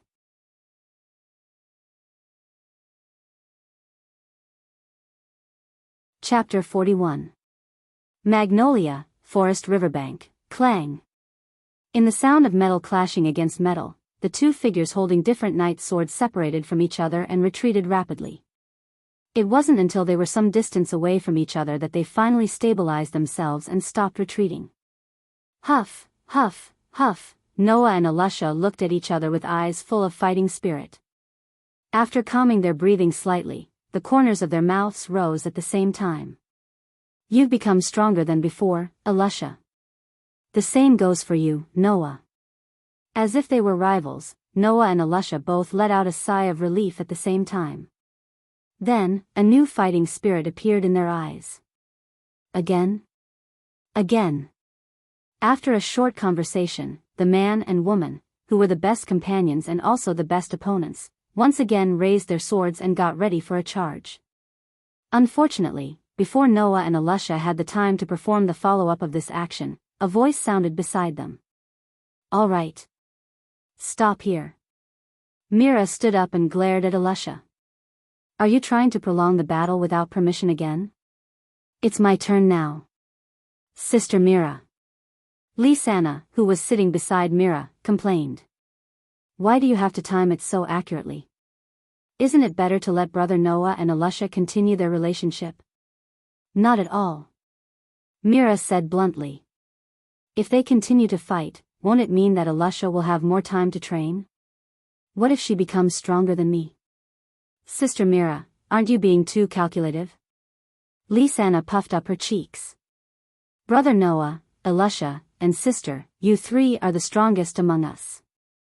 You're also the only magic shooters who are allowed to work outside of Magnolia. Naz, Gray, Karna, and Brother Elv are only allowed to work in Magnolia. What's there to be unhappy about? Of course not. Mira said matter-of-factly. No matter who I lose to, I can't lose to Alusha and Noah. I can't let him climb over my head. Sister Mira. Lisanna sighed. You really, in the center of the field, Noah and Alusha, who were maintaining their charging posture, looked at each other helplessly. After Myra's interference, the state that the two of them had worked so hard to get into was successfully broken. Mira must have seen this point and stopped them on time, right? With no other choice, Noah and Alusha could only sulkily put away their knight swords and let their bodies rest after a whole morning of training. Originally, this place was a secret place that only Noah and Alusha knew about. Unless it was Noah and Alusha leading the way, the chances of discovering this place by chance were not very high. The reason why Mira was here was very simple. What? Alusha wants to train? I definitely won't allow her to secretly get stronger. This was the second day after Mira and Alusha officially started fighting. When Mira saw Noah and Alusha planning to train at the forest bank, she immediately shouted those words. Thus, Mira became one of the users of this secret place. As for Lisanna, the reason was even simpler. If big brother Noah and sister Mira are going, then I want to go too. Thus, she became a frequent visitor of this secret place as a bystander. In fact, Naz and Gray wanted to follow as well. In the end, Alusha, who was in a bad mood because Mira had interrupted her training, glared at them and announced their withdrawal. It seemed that the powerful and occasionally violent Alusha had completely become the nemesis of Naz and Gray, the devil in their hearts. Now, Noah, Mira, and Alusha would gather here almost every day when they weren't working. Occasionally, they would meet in pairs to train and hone their strength. Originally, Alusha was very dissatisfied with Mira coming along. However, after Mira had completely familiarized herself with received magic, her strength had improved rapidly. It didn't take long for Makarov to approve of her and allow her to go out to work. Now, among the children of the same age group in Fairy Tale, Noah, Mira, and Alusha had impressively become existences like leaders. They were the three strongest children of their age. Even some of the weaker magi in the guild weren't a match for the three of them, causing the magi in the guild to sigh in admiration. It was also because of this that Mira and Alusha became more and more incompatible. They were constantly thinking about how to determine victory and defeat. Even the innocent Noah was dragged into it, just to prove that they were the strongest of the three. In fact, if the three of them were to go all out, their strength should be considered to be on par. It would be very difficult to determine victory and defeat. Of course, Mira and Alusha both knew that the so-called on par was only if Noah didn't use his trump card, even if he used the magical effects of his knight's sword. Up until now, the two girls knew that Noah's knight's sword was a magical weapon. However, as for what kind of abilities and magical effects it had, only Noah and Makarov, the original owner, knew. Speaking of which, brother Noah, sister Mira, Alusha, aren't you going out to work? Lisanna tilted her head. I remember that you haven't gone out to work for a month. What's wrong? Mira furrowed her brows. Is our living expenses not enough? If we don't have any additional expenses, let me calculate. Lisanna cutely raised her fingers. We should be able to last for another month. Is that so? Mira thought for a moment and nodded. Then let's go out to work in a few days. I'm not in a hurry for the time being. Alusha shook her head. Even though I really want to save up to buy a magical weapon, I'm still looking for one. So, I'll wait a few more days. Mira, Lisanna, and Alusha turned their gazes to Noah at the same time, their eyes full of questions. Me? Noah's face had a rare expression of joy and excitement. I probably won't be going out to work in the near future. Hearing that, the 3 girls present were slightly taken aback. Noah grinned and didn't explain. He took out a handful of pitch-black pearls from his backpack and tossed them into the sky. Whang! Vast magical power was like a rolling wave, surging up violently and spreading out fiercely, sweeping across the pitch-black pearls that were falling from the sky. Suddenly, the outlines of all the pitch-black beads were covered with a circle of dim light, causing the pitch-black beads that were falling from the sky to stop in midair. Then, the pearls began to dance. It was a scene that could only be described as dancing. Like a comet orbiting a satellite, the pearls, driven by the dense magical power, drew circles around Noah's body. Sometimes they spun up, sometimes they wandered left and right, sometimes they sped up, sometimes they jumped nimbly, constantly flashing through the air. After a long while, Noah stretched out his hand, and the pearls that were drawing beautiful circles around him immediately lined up like bees returning to their hive, falling into Noah's hand in an orderly manner until they all returned to Noah's palm. Noah slowly put away the pearls in his hand. On the other hand, Mira, Lisanna, and Alyssa were completely dumbfounded. "Big brother Noah," Lisanna said in a daze. It was impossible for Mira and Lisanna, who had joined Fairy's Tale, not to mention Alyssa, not to mention that Noah had yet to learn magic because he couldn't control it completely. Hence, the 3 of them were well aware of what it meant to be able to control the pitch-black beads so beautifully, just like a dance. It was a scene that had reached a godly level of control over mana. In front of the 3 of them, Noah laughed, and laughed very happily. "You're tuning in to the Journey of the Soul YouTube channel. Don't forget to subscribe and join us on this journey to catch the most captivating stories.